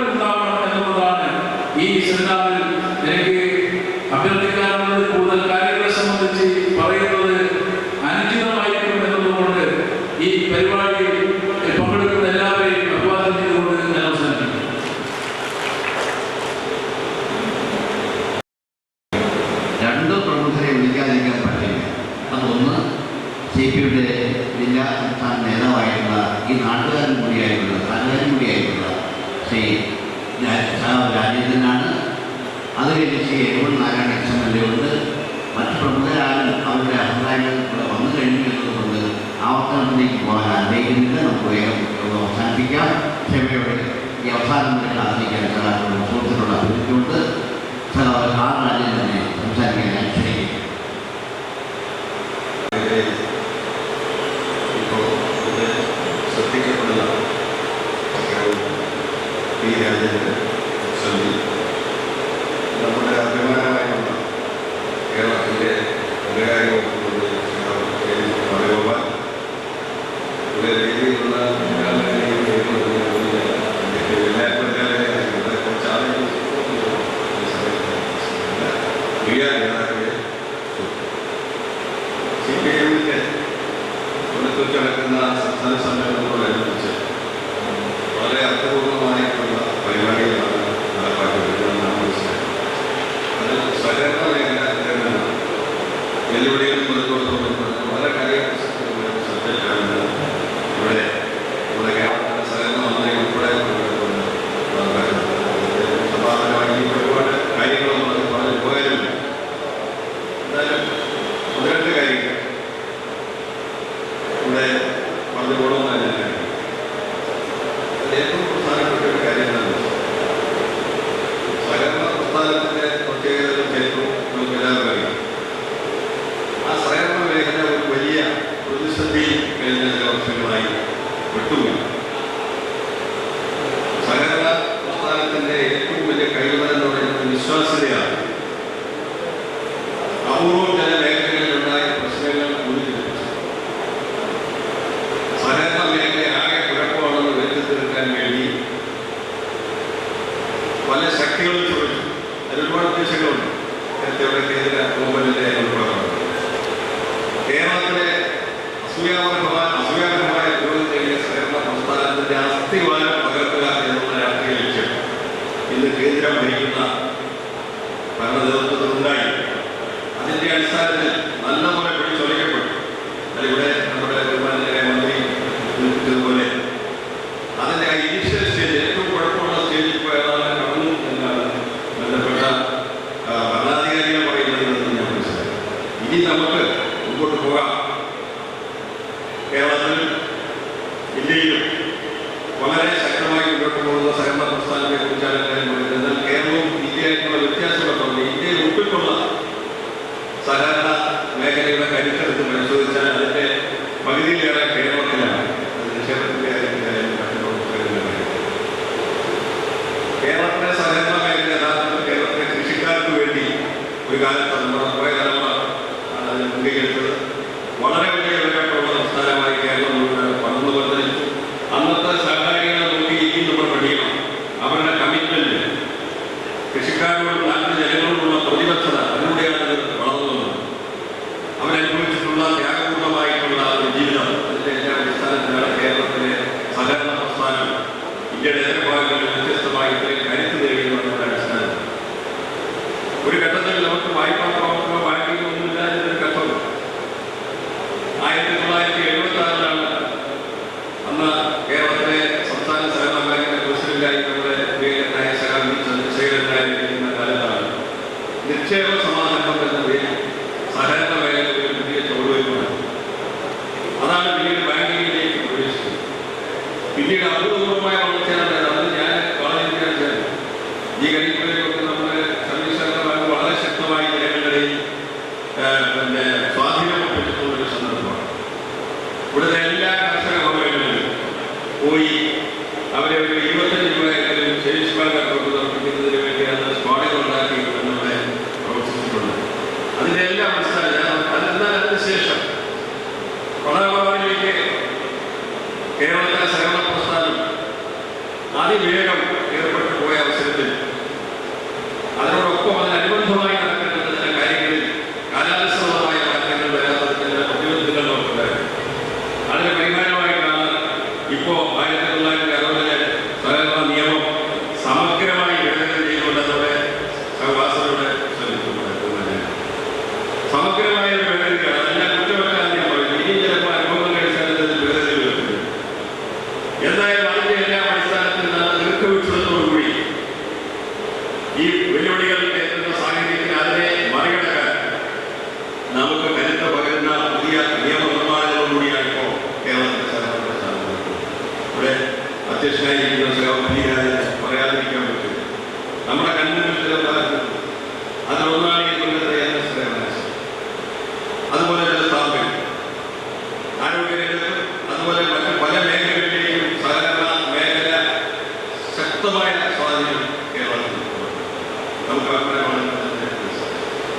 അത് ഉത്തരോത്തരം പുരോഗതിയിലേക്ക് അഭിവൃദ്ധിയിലേക്ക് പോവുകയാണ്. അതിനകത്ത് പി രാജേന്ദ്രനെ പോലുള്ളവരുടെ പൂർണ്ണമായ കമ്മിറ്റ്മെന്റ് കൂടിയാണ് അതിന് പോകുന്നത്. ഇപ്പോൾ ഇന്റർനാഷണൽ സീപോർട്ട് വരികയാണ് കഴിഞ്ഞത്. അത് പൂർണ്ണമായ തോതിൽ നടപ്പായി കഴിഞ്ഞാൽ തെക്കൻ കേരളത്തിൽ വലിയ മാറ്റം ഉണ്ടാകും എന്നാണ് പ്രതീക്ഷിക്കുന്നത്. അതിലേക്ക് സാധ്യതാ പഠനങ്ങൾ നടക്കുന്നുണ്ടായി. എന്തായാലും നമ്മുടെ സഹകരണ മേഖലയിലെ കരുത്ത് ഉൾക്കൊണ്ടുകൊണ്ട് നമ്മുടെ ഈ കേരളത്തിലെ പുതിയ തലമുറയ്ക്ക് പുതിയ മേഖലകളിലേക്ക് കടക്കാനൊക്കെ ഉള്ള മാർഗങ്ങൾ നമുക്ക് കണ്ടുപിടിക്കുന്നു. അതിൽ സഹകരണ മേഖലയ്ക്ക് വലിയ ഒരു പങ്ക് നിർവഹിക്കാനുണ്ട്. വായ്പാ പ്രവർത്തനം കൊണ്ട് മാത്രം മുന്നോട്ട് കഴിയും. അതിൻ്റെ പ്രതിസന്ധികളൊക്കെയാണ് അപ്പോൾ അതിനെയൊക്കെ മുറിച്ച് കിടന്ന് മുന്നോട്ട് പോകാൻ ഈ സന്ദർഭത്തിൽ കേരളത്തിലെ ഗവൺമെന്റ് ഗവൺമെന്റ് ശക്തമായ നേതൃത്വമാണ്. കൊല്ലത്ത് വരുന്ന CPIM-ന്റെ സംസ്ഥാന സമ്മേളനം കൂടുതൽ കരുത്ത് പകരും എന്നാണ് ഞാൻ പ്രതീക്ഷിക്കുന്നത്. ഈ പ്രതിസന്ധികളെയൊക്കെ മുറിച്ചു കടന്നുകൊണ്ട് കേന്ദ്ര സർക്കാരിന്റെ മൾട്ടി സ്റ്റേറ്റ് കോഓപ്പറേറ്റീവ് സൊസൈറ്റികൾക്ക് കൂടുതൽ സർക്കാരിന്റെ അടുത്ത ദിവസം നോക്കുകയാണെങ്കിൽ അപ്പൊ അതെല്ലാം ഇങ്ങനെ വരും. അത് ഇതിന്റെ കരുത്തിന്റെ മുമ്പിൽ അവയ്ക്കൊന്നും പിടിച്ചേക്കാൻ കഴിയില്ല. ഇത് നേടിയിട്ടുള്ള നമ്മുടെ സഹകരണ പ്രസ്ഥാനത്തെ വിശ്വാസതയുടെ മുന്നിൽ എത്തിക്കാൻ കഴിയില്ല. നമ്മൾ തന്നെ സ്വയം മുന്നോട്ടൊന്ന് പ്രോത്സാഹിച്ച് നോക്കി നമ്മുടെ ചില കുഴപ്പങ്ങളൊക്കെ ഉണ്ടെന്നൊക്കെ പരിഹരിച്ച് മുന്നോട്ട് പോകാൻ കാലത്തിനനുസരിച്ച് മുന്നോട്ട് പോകാൻ തയ്യാറായാൽ തീർച്ചയായിട്ടും ചരിത്രത്തിൽ ഇടം നേരുന്ന നിലയിൽ നമ്മുടെ സഹകരണ പ്രസ്ഥാനം വന്നു എന്നുള്ള കാര്യത്തിൽ എനിക്ക് ശുഭാപ്തി വിശ്വാസമുള്ളത്. ഇവിടെ ഈ പരിപാടി സംഘടിപ്പിക്കുകയും അതിലെ രംഗം സംസാരിക്കാൻ അവസരമുണ്ടാക്കുകയും ചെയ്ത് സംഘാടകരോട് പ്രത്യേകമായി നന്ദി, വിനീതമായ നന്ദി പ്രകാശിപ്പിച്ചുകൊണ്ട്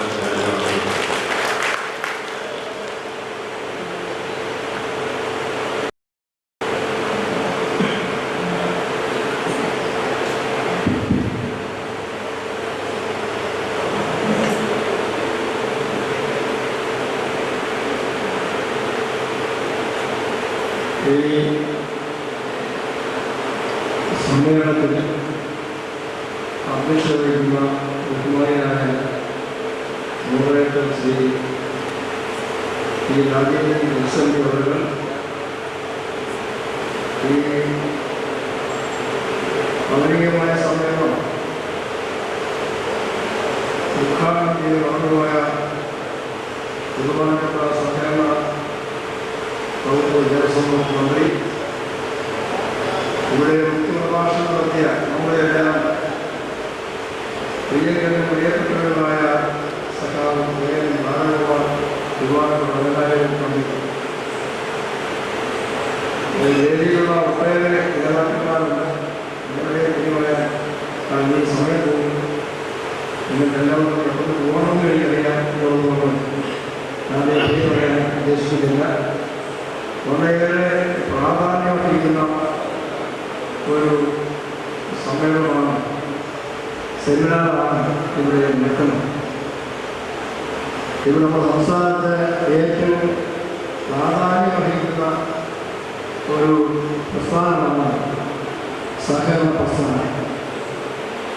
ആ സഹകരണ പ്രസ്ഥാനം രൂപം കൊടുക്കാൻ വേണ്ടി നമ്മുടെ സംസ്ഥാനത്ത് ആദ്യ കാലഘട്ടങ്ങളിൽ ഇടതുപക്ഷ രാഷ്ട്രീയ പാർട്ടികൾ കോൺഗ്രസിൻ്റെ ആളുകളൊക്കെ സഹകരണ ബാങ്കുകൾ സൊസൈറ്റികൾ സംഘടിപ്പിക്കാൻ രംഗത്ത് വന്നപ്പോൾ അതിൽ ഒട്ടേറെ ആളുകൾ അനുഭവിക്കുകയും കുറേ ആളുകളെ എതിർക്കുകയും അങ്ങനെ ഒരു സ്ഥാപനം നമുക്കിവിടെ ആവശ്യമില്ല. നമുക്ക് ഇഷ്ടംപോലെ സംസ്ഥാന ബാങ്കുകളുണ്ട്, ഒട്ടേറെ ബാങ്കുകളുണ്ട്. ആ ബാങ്കുകളോട് കൊടുത്ത സഹകരണ മേഖലയുടെ ആവശ്യമുണ്ട്. ഈ സഹകരണ പ്രസ്ഥാനത്തിൽ രൂപ കൊടുത്തത് സമൂഹത്തിലെ ജനങ്ങൾക്ക് വേണ്ടിയാണ്. ഇത് ജനങ്ങളുടെ സ്ഥാപനമാണ്. ഈ സ്ഥാപനത്തിലെ മെമ്പർമാരെന്ന് പറയുന്നത് ഈ സമൂഹ പറ്റുന്നത് പോലെ ഈ സംഘം മുന്നോട്ട് പോകണം. അത് നിങ്ങൾ വളരെ പ്രാധാന്യം വഹിക്കുന്നുണ്ട്. ഓരോ കുടുംബത്തിനും സാമ്പത്തികമായ അത്യാവശ്യങ്ങളുടെ കാര്യങ്ങൾ വരുമ്പോൾ നിങ്ങൾ സഹായിക്കാൻ കഴിയുന്നത് ഈ സഹകരണ സ്ഥാപനം.